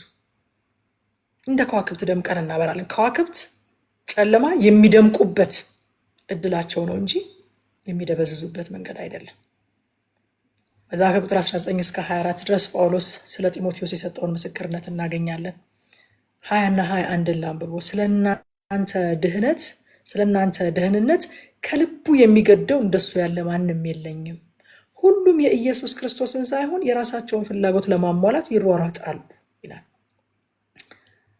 የጢሞቴዎስን አገልግሎት በጸጋ ስጦታው አይደለም የሚመዝንለት፣ በሚኖርለት ዓላማ። ጢሞቴዎስ የኢየሱስ ክርስቶስን ነው የሚፈልገው። that's the main thing። ሐዋርያ ጳውሎስ ኢቫሉዌት ያደረገው የጢሞቴዎስን አገልግሎት በተሰጠው የጸጋ ስጦታ ወይንም በአገልግሎቱ በተደረጉ ድንቅ ነገሮች አይደለም። የሚኖርለት ዓላማ የኢየሱስ ክርስቶስን ነው የሚፈልገው። እየገነባ ያለው የራሱን ስም ሳይሆን የኢየሱስን ስም ነው። እየገነባ ያለው የእግዚአብሔርን መንግስት ነው እንጂ የራሱን ኪንግደም አይደለም። በዚህ ነው አገልግሎቱን የሚመዝነው። ዮሐንስ ታስታውሳላችሁ፣ መጥምቆ ዮሐንስ እርሱ ሊልቅ እኔ ግን ላንስ ያስፈልጋል አለ። የአገልግሎት ግብ ይሄ ነበር አላቸው። ደቀ መዛሙርቱ መጡና እንዴ ብዙ ደቀ መዛሙርት እኮ ጌታን ተከትለውት ሄዱ፣ አንተ በዮርዳኖስ ማዶ ያጠመቅከውን እሱን ተከትለው ሄዱ እኮ ሲሉት እርሱ ሊልቅ እኔ ላንስ ያስፈልገኛል። ሚዜ እኮ ድሮ በሙሽራው ደስታ ነው የሚደሰተው። እኔ ሙሽራ አይደለሁኝ ሚዜ ነኝ አለ። ስለዚህ አገልግሎት በግብ ነው እንጂ የሚመዘነው በጸጋ ስጦታ አይደለም ማለት ነው። የአገልግሎት ሂደቱ ብቻ ሳይሆን ግቡም ግድ ሊለን ይገባል። ከቁጥር 25 እስከ 30 ድረስ ደግሞ ስለ አፍሮዲጡ የጳውሎስን ምስክርነት እናገኛለን። አፍሮዲጡ እንግዲህ ወንድም ነው ይለዋል፣ አብሮ ሰራተኛ ነው ይለዋል፣ ወታደር ነው ደግሞ ይለዋል። በጣም ደስ ይለኛል አገላለጹ። እንደ ወንድም ፍቅርን ያውቃል፣ እንደ አብሮ ሰራተኛ ስራን ያውቃል፣ ደግሞ እንደ ወታደር መከራ መቀበልን የሚያውቅ ደቀ መዝሙር ነበረ። ወንድም ነው፣ አብሮ ሰራተኛ ነው፣ ደግሞ ወታደር ነው ብሎ ይመሰክርለታል። እርሱ ሁላችሁን ይናፍቃልና መታመሙን ስለሰማችሁ ተጨንቋል። የታመመው እሱ ነው፣ እነሱ አይደሉም። ከመታመሙ በላይ ወገኖች ሰምተው መጨነቃቸው የሚያስጨንቀው ሰው ነው አፍሮዲጡ ማለት ነው። ከዛ በእውነትም ታሞ ለሞት እንኳ ቀርቦ ነበርና ነገር ግን እግዚአብሔር ማረው፣ ሐዘን በሐዘን ላይ እንዳይጨምርብኝ ለእኔ ደግሞ እንጂ ለእርሱ ብቻ አይደለም ይላል። ታሞ ለሞት ተቃርቦ ነበር ይላል። እንዲህ አፍሮዲጡ በጣም ታማኝ የሆነ ወንድም፣ አብሮ ሰራተኛ፣ ወታደር፣ ለክርስቶስ ስራ እስከ ሞት ድረስ የሚደክም ባይዘው የታመመው አገልግሎት በዝቶበት ነው። አፍሮዲጡ ወደታች ሄዳችሁ ስታነቡት እንደዚህ አይነት ታማኝ አገልጋይ ይታመማል እንዴ? ታማኝ አገልጋዮችም ይታመማሉ። አፍሮዲጡ ታሞ ነበር። ከጳውሎስ ጋር ሆኖ ታመመ አፍሮዲጡ እና ጳውሎስ አልታመምኩም በል ምናምን አላለውም። በቃ ጸለየለት። ሐዘን እንዳይበዛብኝ ጌታ ሆይ ማረልኝ አለ። እግዚአብሔር ማረልን አፍሮዲጡን አለ። ለሱ ብሎ ብቻ ሳይሆን ለኔም ብሎ ሐዘን እንዳይበዛብኝ ብሎ ማረልኝ እግዚአብሔር አለ። እግዚአብሔር በእውነት በአንዳንድ መንገድ የገባብንን ትዕቢት ይንቀልልን። እግዚአብሔር ግን ምህረት አደረገለት አለ። አይገርማችሁም? የአፍሮዲጡን ፈውስ እንደ መብት ሳይሆን እንደ ምህረት እንደ ስጦታ ነው የተቀበሉት። ዛሬ እኮ ዲማንድ ስናደርግ ወዳጆቼ ለእግዚአብሔር ያበደር ነው የምንመስለው። ከእግዚአብሔር ምህረት እንደሚቀበል ሰው እኮ አይደለም የምንጸልየው። ከእግዚአብሔር ስጦታ እንደሚቀበል ሰው እኮ አይደለም የምንጸልየው። ሐዋርያው ጳውሎስ የአፍሮዲጡን ፈውስ ከእግዚአብሔር ዘንድ እንደተቀበለው ምህረት ነው የሚቆጥረው እንጂ እንደ መብት አይደለም የሚቆጥረው። አንዳንድ ጥቅሶች ከዛና ከዚህ እያጋጨን ፈውስ የልጆች እንጀራ ነው ተብሎ ተጽፏል። በመሰረቱ እንደዛ አይደለም ተብሎ የተጻፈው። ክፍሉ የሚናገረውም ይህን አይደለም። ኮንቴክስቱም ክፍሉን አጥንተነዋል አይደለም?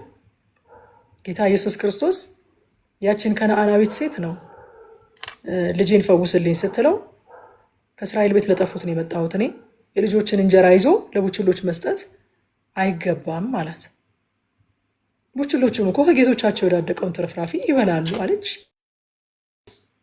እምነትሽ ታላቅ ነው አላት። ፈውሷን ተቀብላ ሄደች። የዕለት እንጀራችንን ስጠን ብላችሁ ለምኑት ተባለን እንጂ ዲማንድ አድርጉት መስጠት አለበት ተብለናል እንዴ? አልተባልንም። እንጀራም ከሆነ ከእግዚአብሔር በየዕለቱ ጸልየን የምንቀበለው ነው።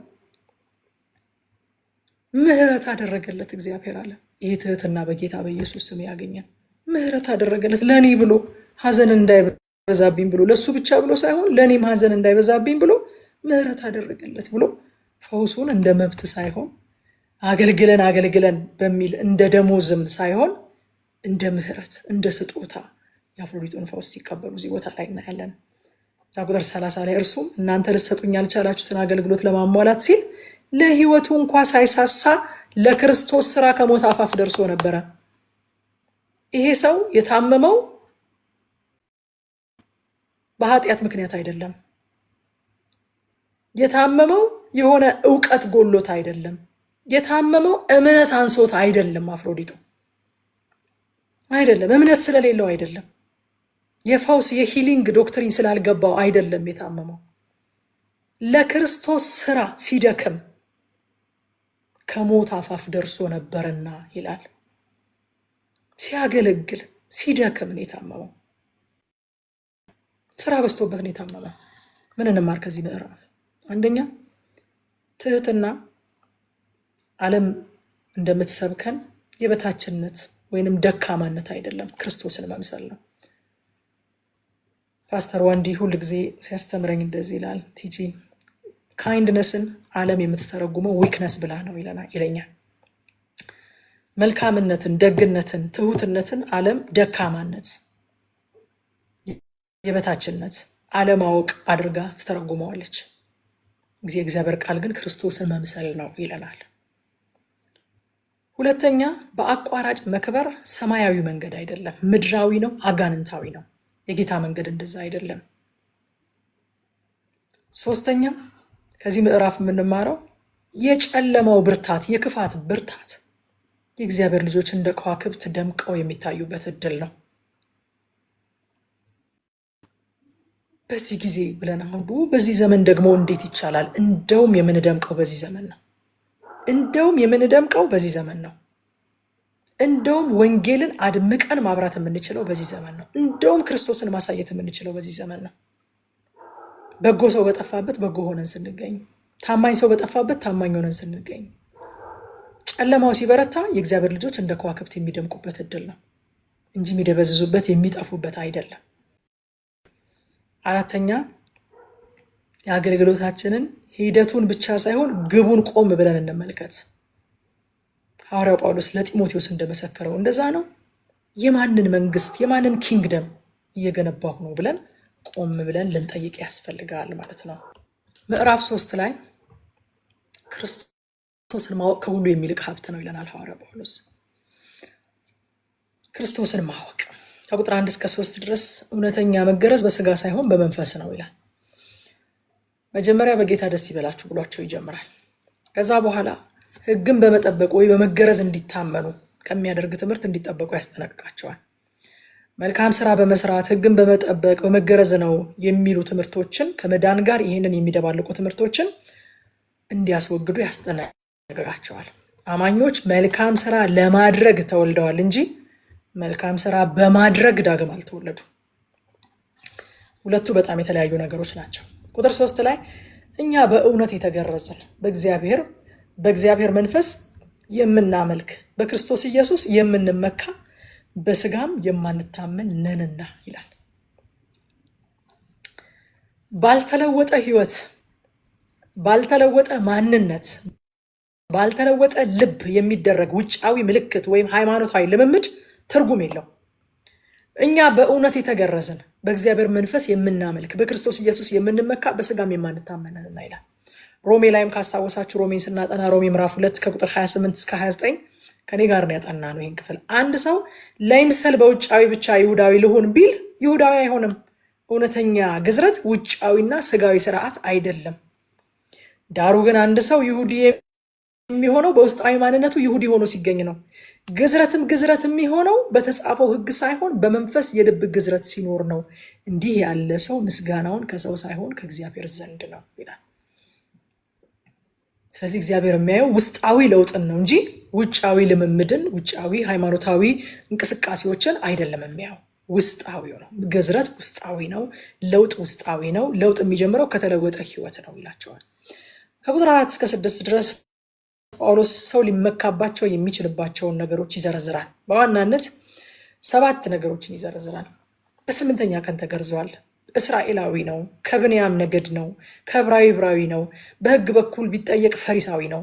በቅንዓት ቢባል ቤተክርስቲያንን እስከ ማሳደድ ድረስ የቀና ነው። ሕግን በመፈጸም ስለሚገኝ ጽድቅ ከተጠየቀ ደግሞ ያለ ነቀፋ ነው። ሰው እንደ ሰው የሚመካባቸው ነገሮች ይዘረዝራቸዋል። ቁጥር 7 ላይ እንግዲህ ከዚህ በፊት ጠቃሚዎች ናቸው ብዬ አምንባቸው የነበሩትን ነገሮች ሁሉ አለ። እነዚህ ናቸው እኮ ጠቃሚ ናቸው ተብሎ የሚታመንባቸው፣ በምኩራብ የከበሬታ ወንበርን የሚያሰጡ፣ በሰው ሁሉ ፊት ክብርን የሚያቀዳጁ ነገሮች፣ በጣም ጠቃሚ ናቸው ብዬ ያመንክባቸው የነበሩትን ነገሮች ሁሉ ስለ ክርስቶስ ብዬ ዋጋ እንደሌላቸው ከንቱ ነገሮች አድርጌ እቆጥራቸዋለሁ አለ። እነዚህ ሁሉ የዘረዘራቸው ነገሮች በሰው ዘንድ የሚያስከብሩ የሚያስመኩ መሆናቸው የማይካድ ነው። ከክርስቶስ ጋር ሲወዳደሩ ግን ወደ መዳን የማያደርሱ ጉድፍ ናቸው። እንደ ጉድፍ እቆጥራቸዋለሁ፣ እንደ ከንቱ ነገሮች እቆጥራቸዋለሁ ይላል።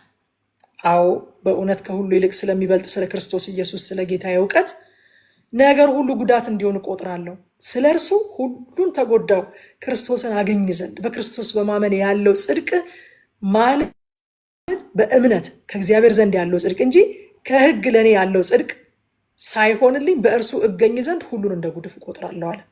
2 አይነት ጽድቆችን አስቀመጠ። የራስ ጽድቅ እና በክርስቶስ በማመን የሚገኝ ጽድቅ።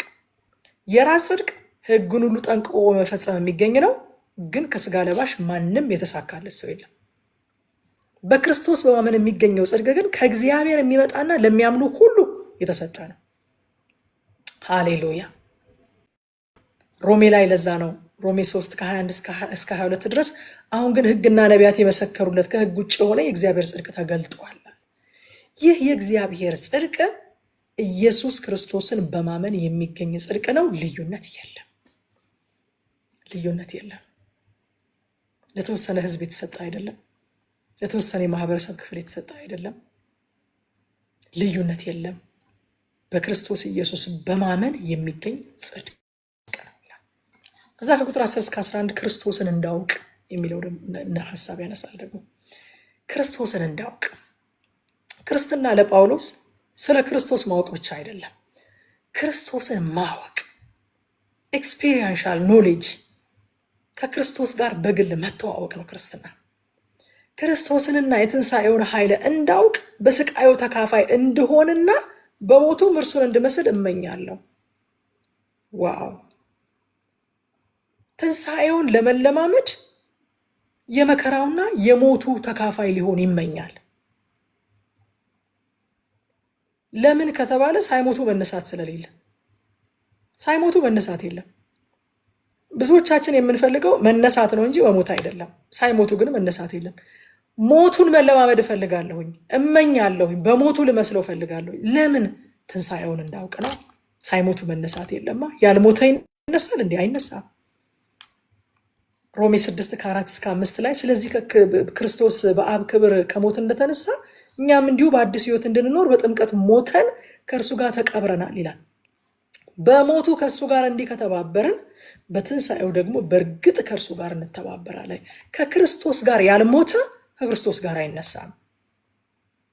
ከክርስቶስ ጋር በሞቱ ስለተባበርን፣ የሞተው ለእኔ ነው፣ የገደለው የእኔ ኃጢአት ነው፣ እኔ ከእሱ ጋር ሞቻለሁ፣ ደግሞ በጽድቅ ለመኖር ከእርሱ ጋር ተነስቻለሁ ብለን ከሞቱ ጋር ካልተባበርን ከእርሱ ጋር አንነሳም። በሞቱ ከእርሱ ጋር እንዲህ ከተባበርን በትንሣኤ ደግሞ በእርግጥ ከእርሱ ጋር እንተባበራለን ይላል። እዛ ከቁጥር 12 እስከ 14 የኋላዬን እየረሳሁ በፊት ያለውን ለመያዝ እዘረጋለሁ ይላል። እኔ ገና እንደያዝኩ አድርጌ ራሴን አልቆጥርም። ዋው! ይሄ ሁሉ መገለጥ፣ ይሄ ሁሉ ትምህርት፣ ይሄ ሁሉ አገልግሎት፣ ይሄ ሁሉ ድንቅና ተአምራት፣ ይሄ ሁሉ ተጽዕኖ የፈጠረ ሰው እኔ ገና እንደያዝኩት አድርጌ አልቆጥርም።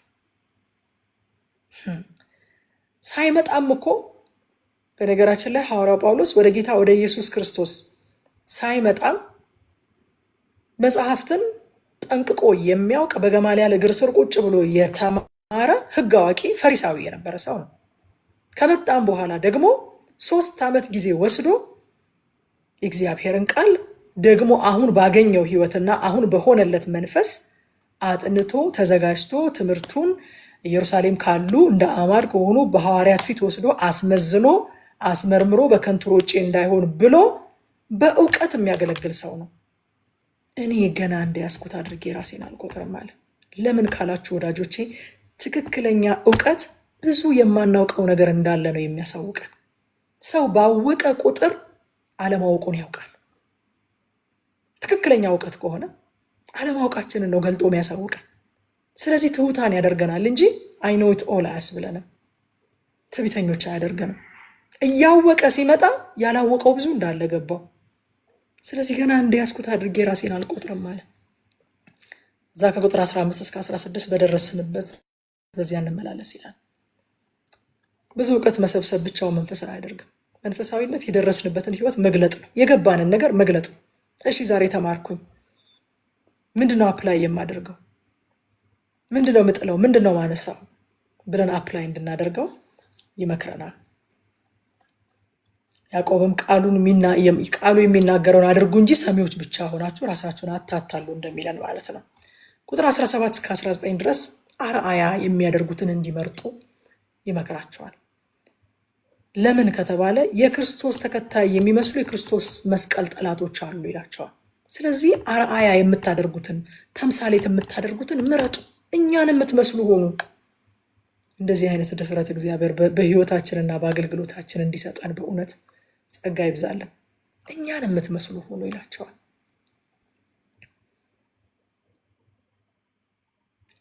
ህይወታችን ከትምህርታችን በጣም ሲርቅብን እኔን አትዩ ማለት እናዘወትራለን። እኔን አትዩ። ሐዋርያቱ እኔን አትዩ አይሉም ነበር። በነገራችን ላይ እኔን አትዩ የሚሉት ክብርን በተመለከተ ነው። ለምሳሌ እግዚአብሔር በህይወታቸው ድንቅ ነገር ሲያደርግ፣ ሽባ ሲተረትር፣ የሆነ ነገር በቃ ተአምራት ሲያደርግ እኔን አትዩ፣ እኔ አይደለሁም ጌታ ነው። ልክ ጴጥሮስ እንዳለው ስለምን ትኩር ብላችሁ ትመለከቱናላችሁ? እግዚአብሔርን በመፍራታችን ወይንስ በጽድቃችን ይህንን ሽባ ያራመድ ነው መሰላችሁ እንዴ? እናንተ የሰቀላችሁትን እግዚአብሔር ከሙታን ያስነሳው በኢየሱስ ክርስቶስ ስም ይህ ሰው ደህና ሆኖ ሲመላለስ አያችሁት ብለው ለፈውሱ ነው። ፈውሱን በተመለከተ እኔን አትዩ፣ በኢየሱስ ስም ነው እንጂ በእኔ ስም አይደለም የተነሳው ብለው ድንቅ ሲሆን ነው ወደሱ የሚያመለክቱት። ህይወት ሲሆንስ፣ ኑሮ ሲሆንስ እኛን የምትመስሉ ሁኑ፣ እኛን እዩ፣ ከኛ እንዲህ አልተማራችሁትም ነው የሚሉት። እኛ ዛሬ አትዩን የምንለው ኑሯችንን ነው። ሐዋርያት ግን አትዩ የሚሉት ተአምራት ተደርጎ ሰዎች ክብሩን ለነሱ ሊሰጧቸው ሲሞክሩ ነው እንጂ በኑሯቸው ጉዳይ አይደለም። አትዩዋቸው ግን ትምህርታቸውን ተከተሏቸው የተባለው የቤተ ክርስቲያን አገልጋዮችን ሳይሆን ፈሪሳውያንን ነው። ፈሪሳውያንን የሚያስተምሩት ትክክል ነው። በሙሴ ወንበር ላይ ተቀምጠው የሙሴን ሕግ የሚያስተምሯችሁ ነገር ትክክል ነው አለ ጌታ። የሚሏችሁን አድርጉ፣ የሚያደርጉት ግን አታድርጉ። ይሄ ሐዋርያቱን አይደለም። ሐዋርያቱን የሚሏችሁን አድርጉ፣ የሚያደርጉትን አታድርጉ ተብሎ ስለ ሐዋርያቱ አልተነገረም። ስለ ቤተክርስቲያን አገልጋዮች አልተነገረም። ስለዚህ ሰዎችን በትምህርታችን ብቻ ሳይሆን በንግግራችን ብቻ ሳይሆን በህይወታችንም የማስተማር ኃላፊነት አለብን። እኛ ፈሪሳውያን አይደለንም። የምናስተምረውና የምንኖረው ተለያይቶ ኑሮዬን አትዩ ትምህርቴን ተቀበሉ ፈሪሳዊነት ነው እንጂ የክርስትና መንገድ አይደለም። ሐዋርያቱ ኑሯችንን እዩ፣ ድንቅና ተአምራት ሲሆን ደግሞ እኛን አትዩ፣ እግዚአብሔር ነው ያደረገው። ኑሯችንን ግን እዩና እኛን መሰሉ፣ እኛን የምትመስሉ ሁኑ ነው የሚሉት። ጸጋ ያብዛልን እግዚአብሔር። ቁጥር 19 እነዚህ ሰዎች አለ የመስቀሉ ጠላቶች መጨረሻቸው ጥፋት ነው፣ ሆዳቸው አምላካቸው ነው፣ ክብራቸው በነውራቸው ነው፣ ልባቸው ያረፈው በምድራዊ ነገር ላይ ነው አለ። ሆዳቸው አምላካቸው ነው። ሰው አለማምለክ አይችልም። በነገራችን ላይ የሚያመልከውን መምረጥ ነው የሚችለው።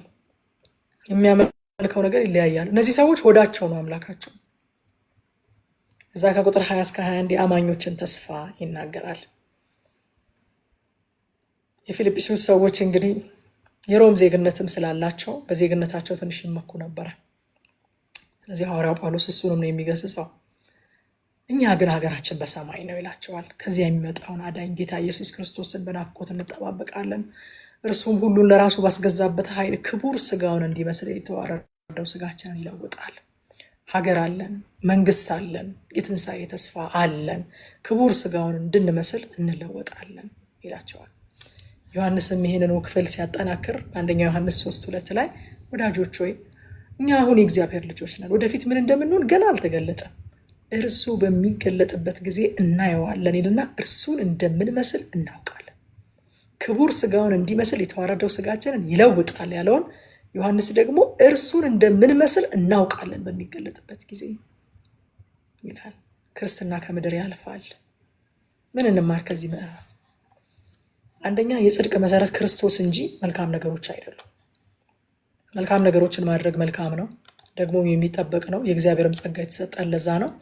ግን ጽድቅ መሰረቱ ክርስቶስ ነው እንጂ የኛ መልካም ስራ አይደለም። ሁለተኛ ስለ ክርስቶስ አውቀን አንርካ። ክርስቶስን ለማወቅ እንትጋ። በኢንፎርሜሽን ረክተን አንቀመጥ። እኛ ደግሞ ኤክስፒሪየንሻሊ በግላችን ክርስቶስን ለማወቅ እንትጋ። ሶስተኛ የትናንትና ውድቀትም ሆነ ስኬት ሊያቆመን አይገባም።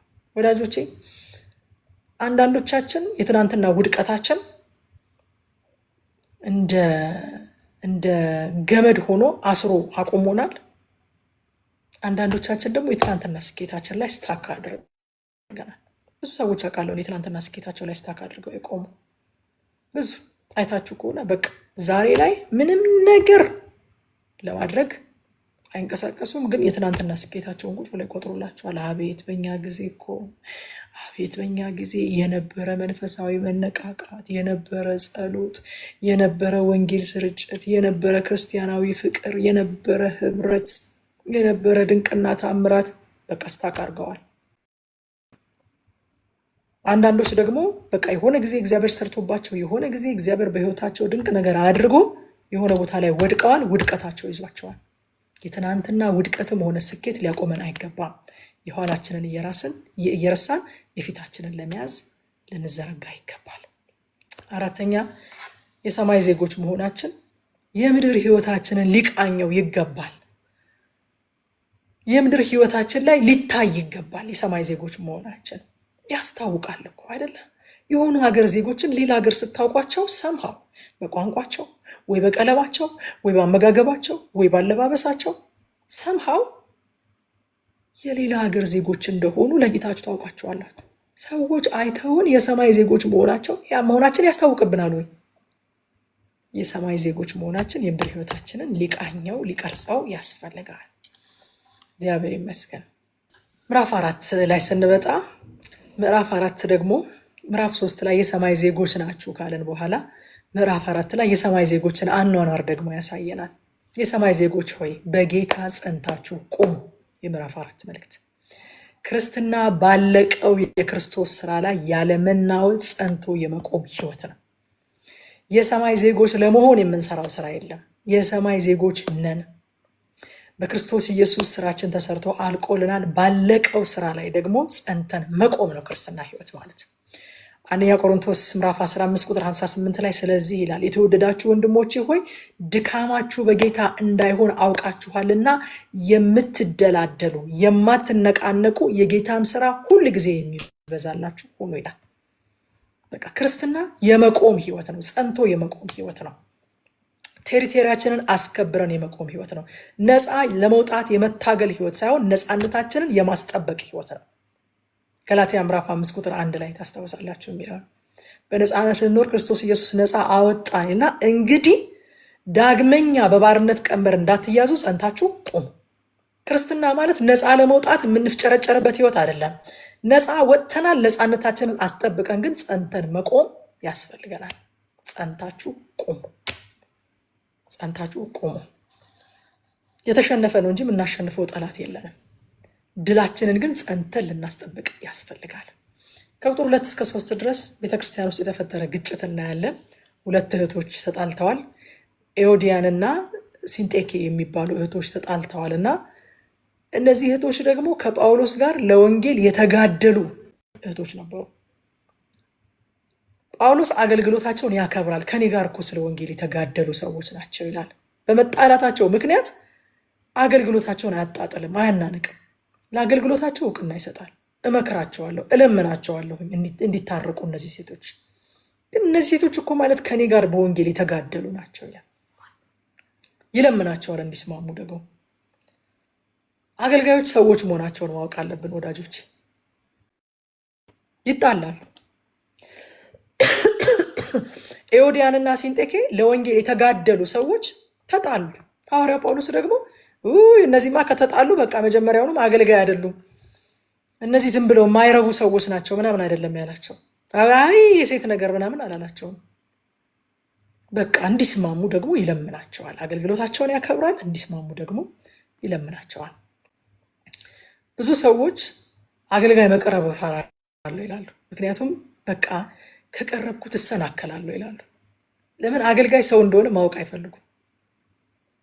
በቃ የሆነ ክንፍ ያለው የተደበቀ ኮት ውስጥ ምናምን የተደበቀ ክንፍ ያለው መልአክ እንደሆነ አገልጋይ ማሰብ ይፈልጋሉ እና መቅረብ አይፈልጉም። አገልጋይ መቅረብ እፈራለሁ፣ እኔ በጣም ስለምወዳት መቅረብ እፈራለሁ የሚሉ ሰዎች አሉ። በጣም ስለምወድሽ በቃ ልቀርብሽ እፈራለሁኝ። እንዳይሰናከሉ እኮ ነው። ቢቀርቡኝ በቃ ስጣላ ሊያዩኝ ይችላሉ። ለምሳሌ እንደ ኤዎድያን እና እንደ ሲንጤኬ ማለት ነው። ይሄ ከኔ ራቅ፣ እኔ ጸብ አልወድም ማለት ፐርሰናሊቲም ጸብ አልወድም። ልጅ ሆኜ ራሱ የሆነ 6 ዓመት ምናምን ልጅ ሆኜ ለምን አንነጋገርም ነበር አሉ ብለውና የሰፈር ልጆች በጣም እንደንትን ነው የሚያዩኝ። ለምን ቁጭ ብለን አንነጋገርም እላለሁ ልጆች ሲጣሉ ማለት ነው። ባህሪ እንደዛ አይደለም እንጂ አገልጋዮች በቃ ሰዎች ናቸው። ልንጣላ እንችላለን፣ ልንሳሳት እንችላለን። እንደ ማንኛውም ሰው በብዙ ድካም ውስጥ እናልፋለን። ሲንጤኬና ኤዎድያን ተጣሉ፣ ለወንጌል የተጋደሉ ግን በቃ እንዲስማሙ ደግሞ ሐዋርያው ጳውሎስ ይለምናቸዋል። መቅረባቸው አይቀርም። አገልጋይ በአንድም በሌላም አገልጋይ መቅረባቸው አይቀርም። አገልጋዮች ሰው እንደሆኑ ማወቅ ነው እንጂ የሚያዋጣችሁ አገልጋይ ላለመቅረብ እንደው በመጠንቀቅ የትም አትደርሱም። አንድ ቀን መቅረባቸው አይቀርም። አንድ ቀን የሆነ አገልጋይን ሰው መሆኑን ማየታቸው አይቀርም። ሌላ እኮ ጥልቅ ነገር ክፉ ነገር ምናምን ላይሆን ይችላል። ሰው መሆኑን ማየታቸው አይቀርም አንድ ቀን። ስለዚህ ከአሁኑ እኔ ልንገራችሁ፣ አገልጋዮች ሰዎች ናቸው። ለወንጌል የተጋደሉ ሰዎች ይጣላሉ። ሰዎች ናቸው አገልጋዮች፣ እንደናንተው ድካም ያለባቸው። ለራሳችሁ እንደምትራሩ ለእነሱ ራሩላቸው። ለራሳችን እኮ በጣም ነው የምንራራው። ራሳችን ላይ እኮ አንፈርድም። ራሳችን ስንሳሳቱ እንደው በስመ አብ ክርስቲያን እንደዚህ ያደርጋል፣ በስመ አብ አማኝ ሆኖ ሰው እንዴት እንደዚህ ያስባል ምናምን ብለን እኮ ራሳችንን ጀጅ አናደርግም። ሌሎች ሰዎች ላይ ሲሆን ነው በጣም ጀጅመንታል የምንሆነው። አገልጋዮችም እንደኛ ሰዎች ናቸው። ቁጥር 4-7 በጌታ ደስ ይበላችሁ ይላቸዋል። እንግዲህ ደብዳቤ ከእስር ቤት እንደተጻፈ ስናስብ ነው ይህ ጥቅስ በጣም ስሜት የሚሰጠን። እውነተኛ የደስታ ምንጭ ሁኔታ ሳይሆን ራሱ ጌታ መሆኑን የምናውቀው ደብዳቤው ከየት እንደተጻፈ ስናስብ ነው። ምን ጊዜም በጌታ ደስ ይበላችሁ፣ ደግሜ ላለው ደስ ይበላችሁ ይልና ገርነታችሁ በሁሉ ዘንድ የታወቀ ይሁን፣ ጌታም ቅርብ ነው። ይሄው የተያያዘ ነው። ይሄ ክፍል በነገራችን ላይ ጌታ ቅርብ ነው የሚለው ይሄ ደስ ይበላችሁ ጌታ ቅርብ ነው የሚለው አሁን ብዙ ጊዜ የምንጠቀመው እኛ ጌታ ቅርብ ነው ስንል መገኘቱን፣ ህልውናውን አይደለ? ጸሎታችንን መስማቱን፣ ሰምቶ መመለሱን፣ ከኛ ጋር መሆኑን እሱን እያሰብን ነው ጌታ ቅርብ ነው የምንለው። ደስ ይበላችሁ ጌታ ቅርብ ነው ስንል ጌታ ከእናንተ ጋር ነው ማለታችን ነው። በመንፈሱ በህልውናው ከእናንተ ጋር ነው የሚለውን ነው የምናስበው። ይሄ ክፍል ግን ሌሎች ትርጉሞችን ሄዳችሁ ብታዩት እንግሊዝኛው ትርጉም ለምሳሌ the Lord is coming soon ነው የሚለው። አይገርማችሁ? መከራ ሲበዛባቸው ምንድን ነው የሚላቸው? በጌታ ደስ ይበላችሁ፣ ደግሜ እላለሁ ደስ ይበላችሁ፣ ገርነታችሁ ለሰው ሁሉ ይታወቅ። እንዴት ነው ሐዋርያው ጳውሎስ በመከራውን ውስጥ ሆነን ደስ የሚለን? the Lord is coming soon፣ ጌታ መምጫው ቀርቧል። ሃሌሉያ! ሰው በመከራ ውስጥ እንዴት ደስ ሊሰኝ ይችላል? የጌታ መምጫ ከትናንት ይልቅ ዛሬ እንደቀረበ በማሰብ የዚህ ሁሉ ነገር ማብቂያው ሩቅ እንዳልሆነ በማሰብ እንባ ሁሉ ከዓይን የሚታበስበት፣ ያዘነ ሁሉ የሚጽናናበት፣ ፍትህ ያጣ ፍትህ የሚያገኝበት ጌታ የሚመጣበት ቀን መቅረቡን እያሰበ እንዴት ነው ደስ የምንሰኘው? አንዳንድ ጊዜ እኮ ሴንስ አይሰጥም የምታልፉበት ነገርና ደስ ይበላችሁ የምትባሉበት ጥቅስ በደንብ ካልገባን እኮ ሴንስ አይሰጥም። እንዴት ነው ደስ የምንሰኘው? ጌታ ቅርብ ነው። the Lord is coming soon። ሃሌሉያ! አዲሱ ትርጉም ይላል መሰላችሁ ደግነታችሁ በሰው ሁሉ ዘንድ የታወቀ ይሆንልና ቁጥር 5 ጌታ ተመልሶ ሊመጣ ቀርቧል። ሃሌሉያ ሃሌሉያ። ድሮ እኔ መጨረሻ ልጅ ነኝ ቤትና ሁሉም ታላላቆቼ በቃ ያው እንግዲህ በእድሜም በጉልበትም በምንም ይበልጡኛል። ስለዚህ በቃ እናቴ በሌለችበት የሆነ ነገር ወይ ቀምተውኝ የሆነ ነገር መተውኝ ምናምን ነገር እምጽናናው ምን ሳስብ ነው የሷ መምጫ ሰዓት መድረሱን ሳስብ ነው።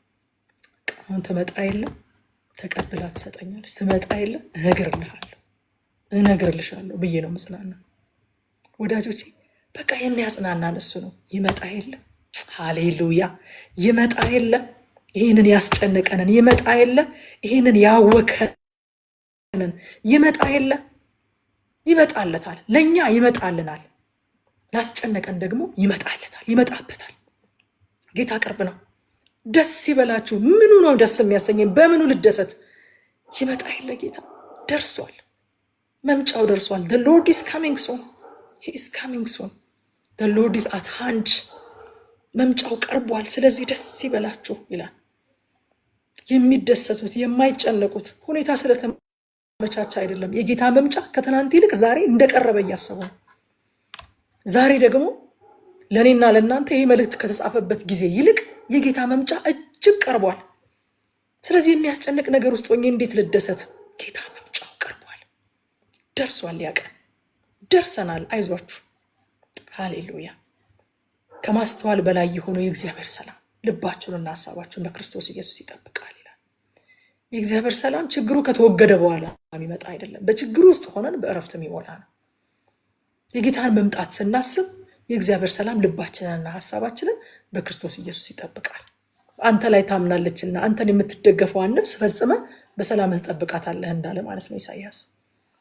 ከዛ ከቁጥር 8 እስከ 9 የምናስበውን ስለመምረጥ ይናገራል። ይሄን ክፍል እንዴት እንደምወደው ልነግራችሁ አልችልም። በጣም ፕራክቲካል ስለሆነ እኔን በጣም ስለጠቀመኝ በጣም ነው የምወደው። ብዙ ጊዜ እናስባለን እንጂ ስለምን እንደምናስብ አናስበውም። አንድ እግዚአብሔር ሰው እንደዚህ ያለ think about what you think አለ። የምታስቡትን ነገር አስቡት። ምንድነው እያሰብኩ ያለሁት? እያሰብን እኮ ነው፣ አለማሰብ አንችልም። ምንድነው ግን እያሰብኩ ያለሁት ብለን ራሳችንን ቆም ብለን መጠየቅ አለብን። የሚገርም ነው። አእምሯችንን መቆጣጠር እንደማንችል ይሰማናል ብዙ ጊዜ፣ ግን እንደዛ አይደለም። እግዚአብሔር የሚገርም አቅም ሰጥቶናል። አእምሯችንን መቆጣጠር እንችላለን። የምናስበውን መምረጥ እንችላለን። መምረጥ ስለምንችል እኮ ነው ሐዋርያ ጳውሎስ እነዚህን አስቡ ያለን። እኔ አሁን ስለሆነ የምስራቃውያን የምዕራባውያን ሜዲቴሽን አይደለም እያወራሁኝ ያለሁት አእምሮን ስለመቆጣጠር ምናምን ስላችሁ። ይሄንን አስቡ ካለ ሐዋርያ ጳውሎስ ለካ መርጦ ማሰብ ይቻላል። ቲንክ አባውት ዋት ዩ ቲንክ። እንደዛ ከሆነ እንግዲያውስ የመጣልንን ነገር ሁሉ አናስብም ማለት ነው። የመጣልንን ሁሉ አላስብም የማለት አቅም ስልጣን ተሰጥቶናል ማለት ነው።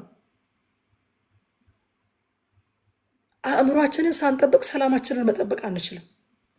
አላስብም ማለት አንችልም። የምናስበውን ግን መምረጥ እንችላለን። ደግሞ ወዳጆቼ እኛ የምናስበውን ቀድመን ካልመረጥን ወይ ሰይጣን ይመርጥልናል ወይ ሰዎች ይመርጡልናል። አላስብም ማለት ስለማንችል ካልተኛን በስተቀር አእምሯችን አይደል መሆን አይችልም። የሆነ ነገር ያስባል። የሚያስበው ነገር እኛ ቀድመን ካልሰጠ ነው ካልሞላ ነው ዓለም ትሞላበታለች። ሚዲያው ይሞላላችኋል። የምታስቡት ነገር ይሰጣችኋል። ሰዎች ቁጭ ብለው በቃ የሚያስቡት ነገር በጣም ያስደንቀኛል። አንዳንድ ጊዜ በእውነት ነው የምላችሁ፣ በእውነት በጌታ ፊት በጣም ነው የምደነቀው። በጣም ነው ደግሞም በቃ ሳቄ የሚመጣው። የእውነት በቃ ከልጆቼ ጋር ብዙ ጊዜ እናወራለን። ትልልቅ ሰዎች ምናምን ቁጭ ብለው የሆኑ ቲክቶከሮች፣ ትናንሽ ልጆች እንትናና እንትና ተጣሉ፣ እኔ ግን የእንትና ሳይድ ነኝ እንዴ እሱ ነው እባክህ ጥፋተኛ፣ ኧረ እሷ ናት ምናምን እያሉ በቃ ይሄንን ሲያስቡ ወይ ጉድ እላለሁ። እግዚአብሔር የሰጠን እኮ አቢሊቲ፣ አስደናቂ እኮ አቢሊቲ አለ። ለአእምሯችን እኮ ስራ መስጠት እንችላለን። እሱን ጨረስክ፣ ደግሞ አሁን የኛውን አስብ፣ ደግሞ ይህንን አሰላስል ነፍሴ ሆይ ብሎ ዳዊት እንደሚናገራት ማለት ነው። እግዚአብሔር እኮ የሚገርም አቅም ሰጥቶናል። በጎነት ያለበትን፣ መልካም ዜና ያለበትን፣ ጭምትነት ያለበትን፣ ቅንነት ያለበትን፣ እውነት ያለበትን፣ መልካምነት ያለበትን እነዚህን አስቡ ካለ መርጠን ማሰብ ለካ እንችላለን። ዝም ብለን ሚዲያው የሰጠንን መንገዱ የሰጠንን ሰዎች የሰጡንን እያግበሰበስን የማሰብ ግዴታ የለብንም። መምረጥ እንችላለን። ቲንክ አባውት ዋት ዩ ቲንክ አለች። በጣም ወዶ አባባል ነው። በቃ የእውነት እኔ በጣም ነው ህይወቴን የቀየረው። የሆነ ነገር መጥቶ አይምሮዬን ሊቆጣጠረው ሲሞክር የማስበው ነገር ለአይምሮ ይሰጠዋል። በቃ ይህንን ነው አሁን የማስበው ብዬ ወስናለሁ። ይሄ ክፍል እኔ በጣም ህይወቴን ቀይሮታል። ከቁጥር 10 እስከ 13 ድረስ ያለኝ ይበቃኛል ማለትን ተምሬያለሁ ይላል ሐዋርያ ጳውሎስ። ኮንቴንትመንት መርካት፣ ያለኝ ይበቃኛል ማለት መርካት ነው።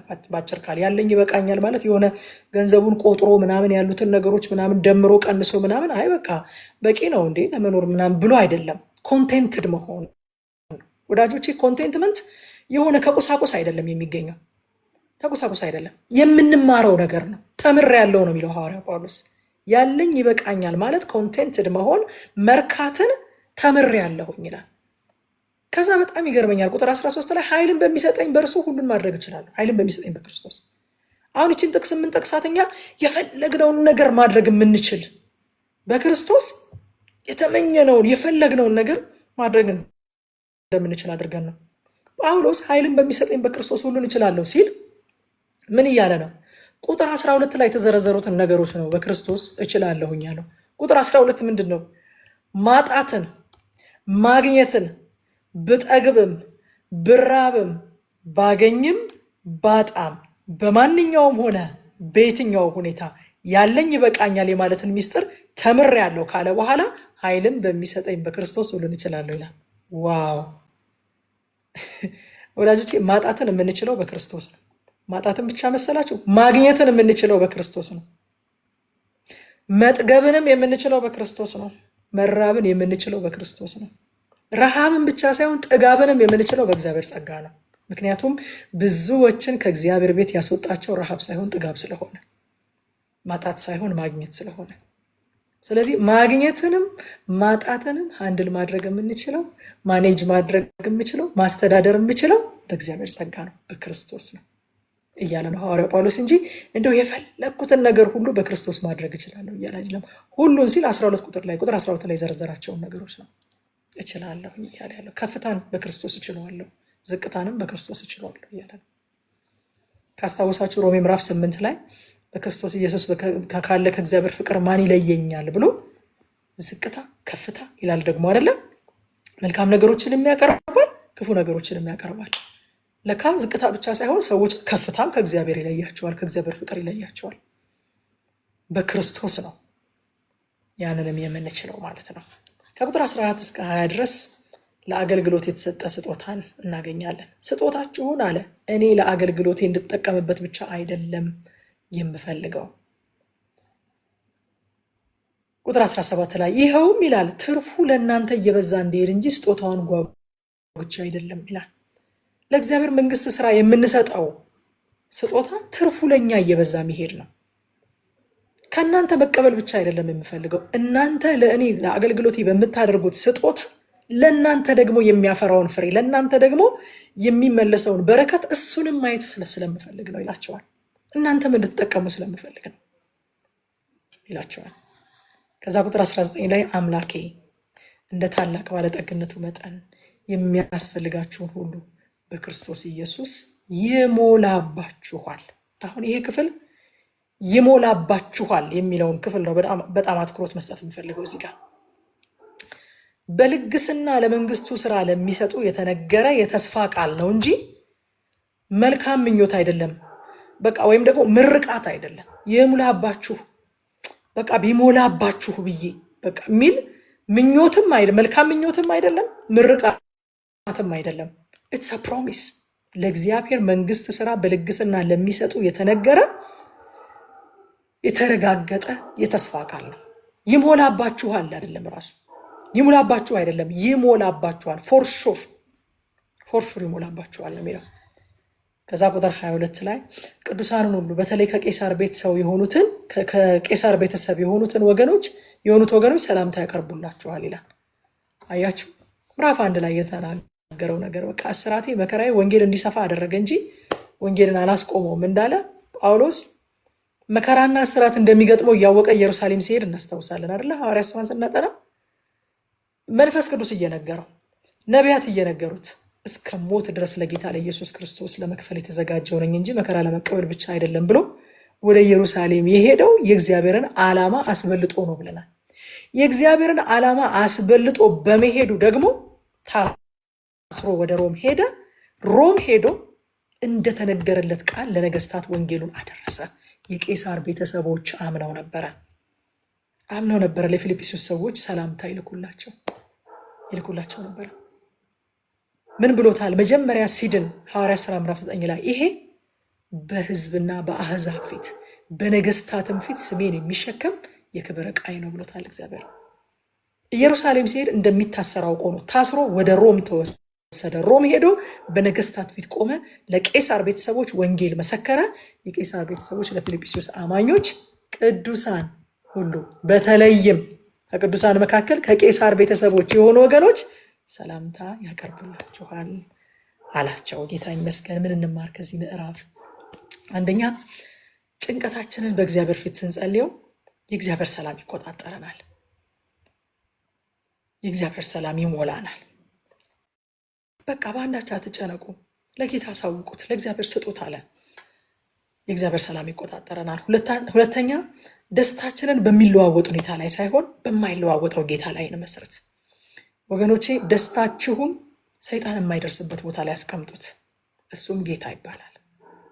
በቃ ሰይጣን የማይደርስበት ቦታ ላይ ደስታችንን ልጆቻችን ላይ ካስቀመጥን፣ ደስታችንን ትዳራችን ላይ ካስቀመጥን፣ ደስታችንን ቢዝነሳችን ላይ ወይ አገልግሎታችን ላይ እንኳን ካስቀመጥን፣ እነዚህ ሁሉ እነግራችኋለሁ ሰይጣን የሚደርስባቸው ቦታዎች ናቸው።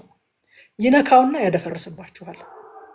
ደስታችንን ግን ሰይጣን የማይደርስበት ቦታ ላይ ክርስቶስ ላይ ካስቀመጥን በምንም ሊነካው አይችልም፣ ሊያደፈርስብን አይችልም። ሶስተኛ የምናስበውን ካልመረጥን የምናደርገውን መቆጣጠር አንችልም። ምክንያቱም ሰው በልቡ እንደሚያስብ እንደዚያው ነው ይላል። በመኝታ ተኝተህ የምታስበውን ነገር ተጠንቀቅ፣ ስትነሳ ታደርገዋለህና ይላል የምሳሌ መጽሐፍ። ስለዚህ የምናስበውን ካልመረጥን የምናደርገውን መቆጣጠር አንችልም። የምናስበውን የመመረጥ ኃይል ደግሞ ተሰጥቶናል። አራተኛ ለመንግስቱ ስራ በልግስና የሚሰጡ የተረጋገጠ የበረከት ተስፋ አላቸው። ይህንን ከዚህ ምዕራፍ ውስጥ አይተናል። ማጠቃለያውን ልናገርና በዛው አንድ ላይ አስቀምጥላችኋለሁ። የፊልጵስዩስ መጽሐፍን እንደ ዋና ዋና ነጥቦች ምን አየን ከተባለ 7 ነጥቦችን ነግራችኋለሁ፣ በጽሁፍ አስቀምጥላችኋለሁ። አንደኛ ከፊልጵስዩስ መጽሐፍ ያየነው የእውነተኛ ደስታ ምንጩ ሁኔታ ሳይሆን ክርስቶስ መሆኑን አይተናል። ክርስቶስ በጌታ ደስ ይበላችሁ የደስታ መጽሐፍ ነው ብለናል አይደል? ያ ደስታ ግን በሁኔታ ሳይሆን ከክርስቶስ የሆነ ደስታ ነው። ሁለተኛ ከፊልጵስዩስ መጽሐፍ ያየነው ዋና ሐሳብ ክርስቶስ የህይወታችን ማዕከል ሲሆን ግባችንም እርሱን ማክበር ይሆናል። ምንድነው የህይወታችን ማዕከል ነው ዋናው ጥያቄ? ሶስተኛ ትሁትነት እንደ ደካማነት በሚታይበት ዓለም የክርስቶስን ትህትና እያሰብን ዱካውን እንከተል። ይህንን የፊልጵስዩስ መጽሐፍ ያስተምረናል። እንደ ደካማ፣ እንደ አላዋቂ፣ እንደ ሞኝ ልንቆጠር እንችላለን። የጌታን መንገድ መከተል ግን ይበልጥብናል፣ ይሻለናል። አራተኛ የትናንትና ስኬትም ሆነ ውድቀት እንዳያቆመን አይናችንን በክርስቶስ ላይ አድርገን ወደፊት እንዘርጋ። ስኬቱንም እንተው፣ ውድቀቱንም እንርሳው። ወደፊታችንን እንዘርጋ ክርስቶስን እያየን። አምስተኛ በዚህ ዓለም ብንኖርም በሰማይ ሀገር ያለን ንጉሥ ያለን የሰማይ ዜጎች መሆናችንን አንርሳ። ስድስተኛ ጭንቀታችንን እንጸልየው እንጂ አናሰላስለው። ጭንቀት ቢያሰላስሉት ምንም የሚመጣ ለውጥ የለም። እንጸልየው። ከኛ የሚወገደው ስንጸልየው ነው። ሰባተኛ ዝቅታም ሆነ ከፍታን የምንችለው ኃይልን በሚሰጠን በክርስቶስ ነው። ሃሌሉያ።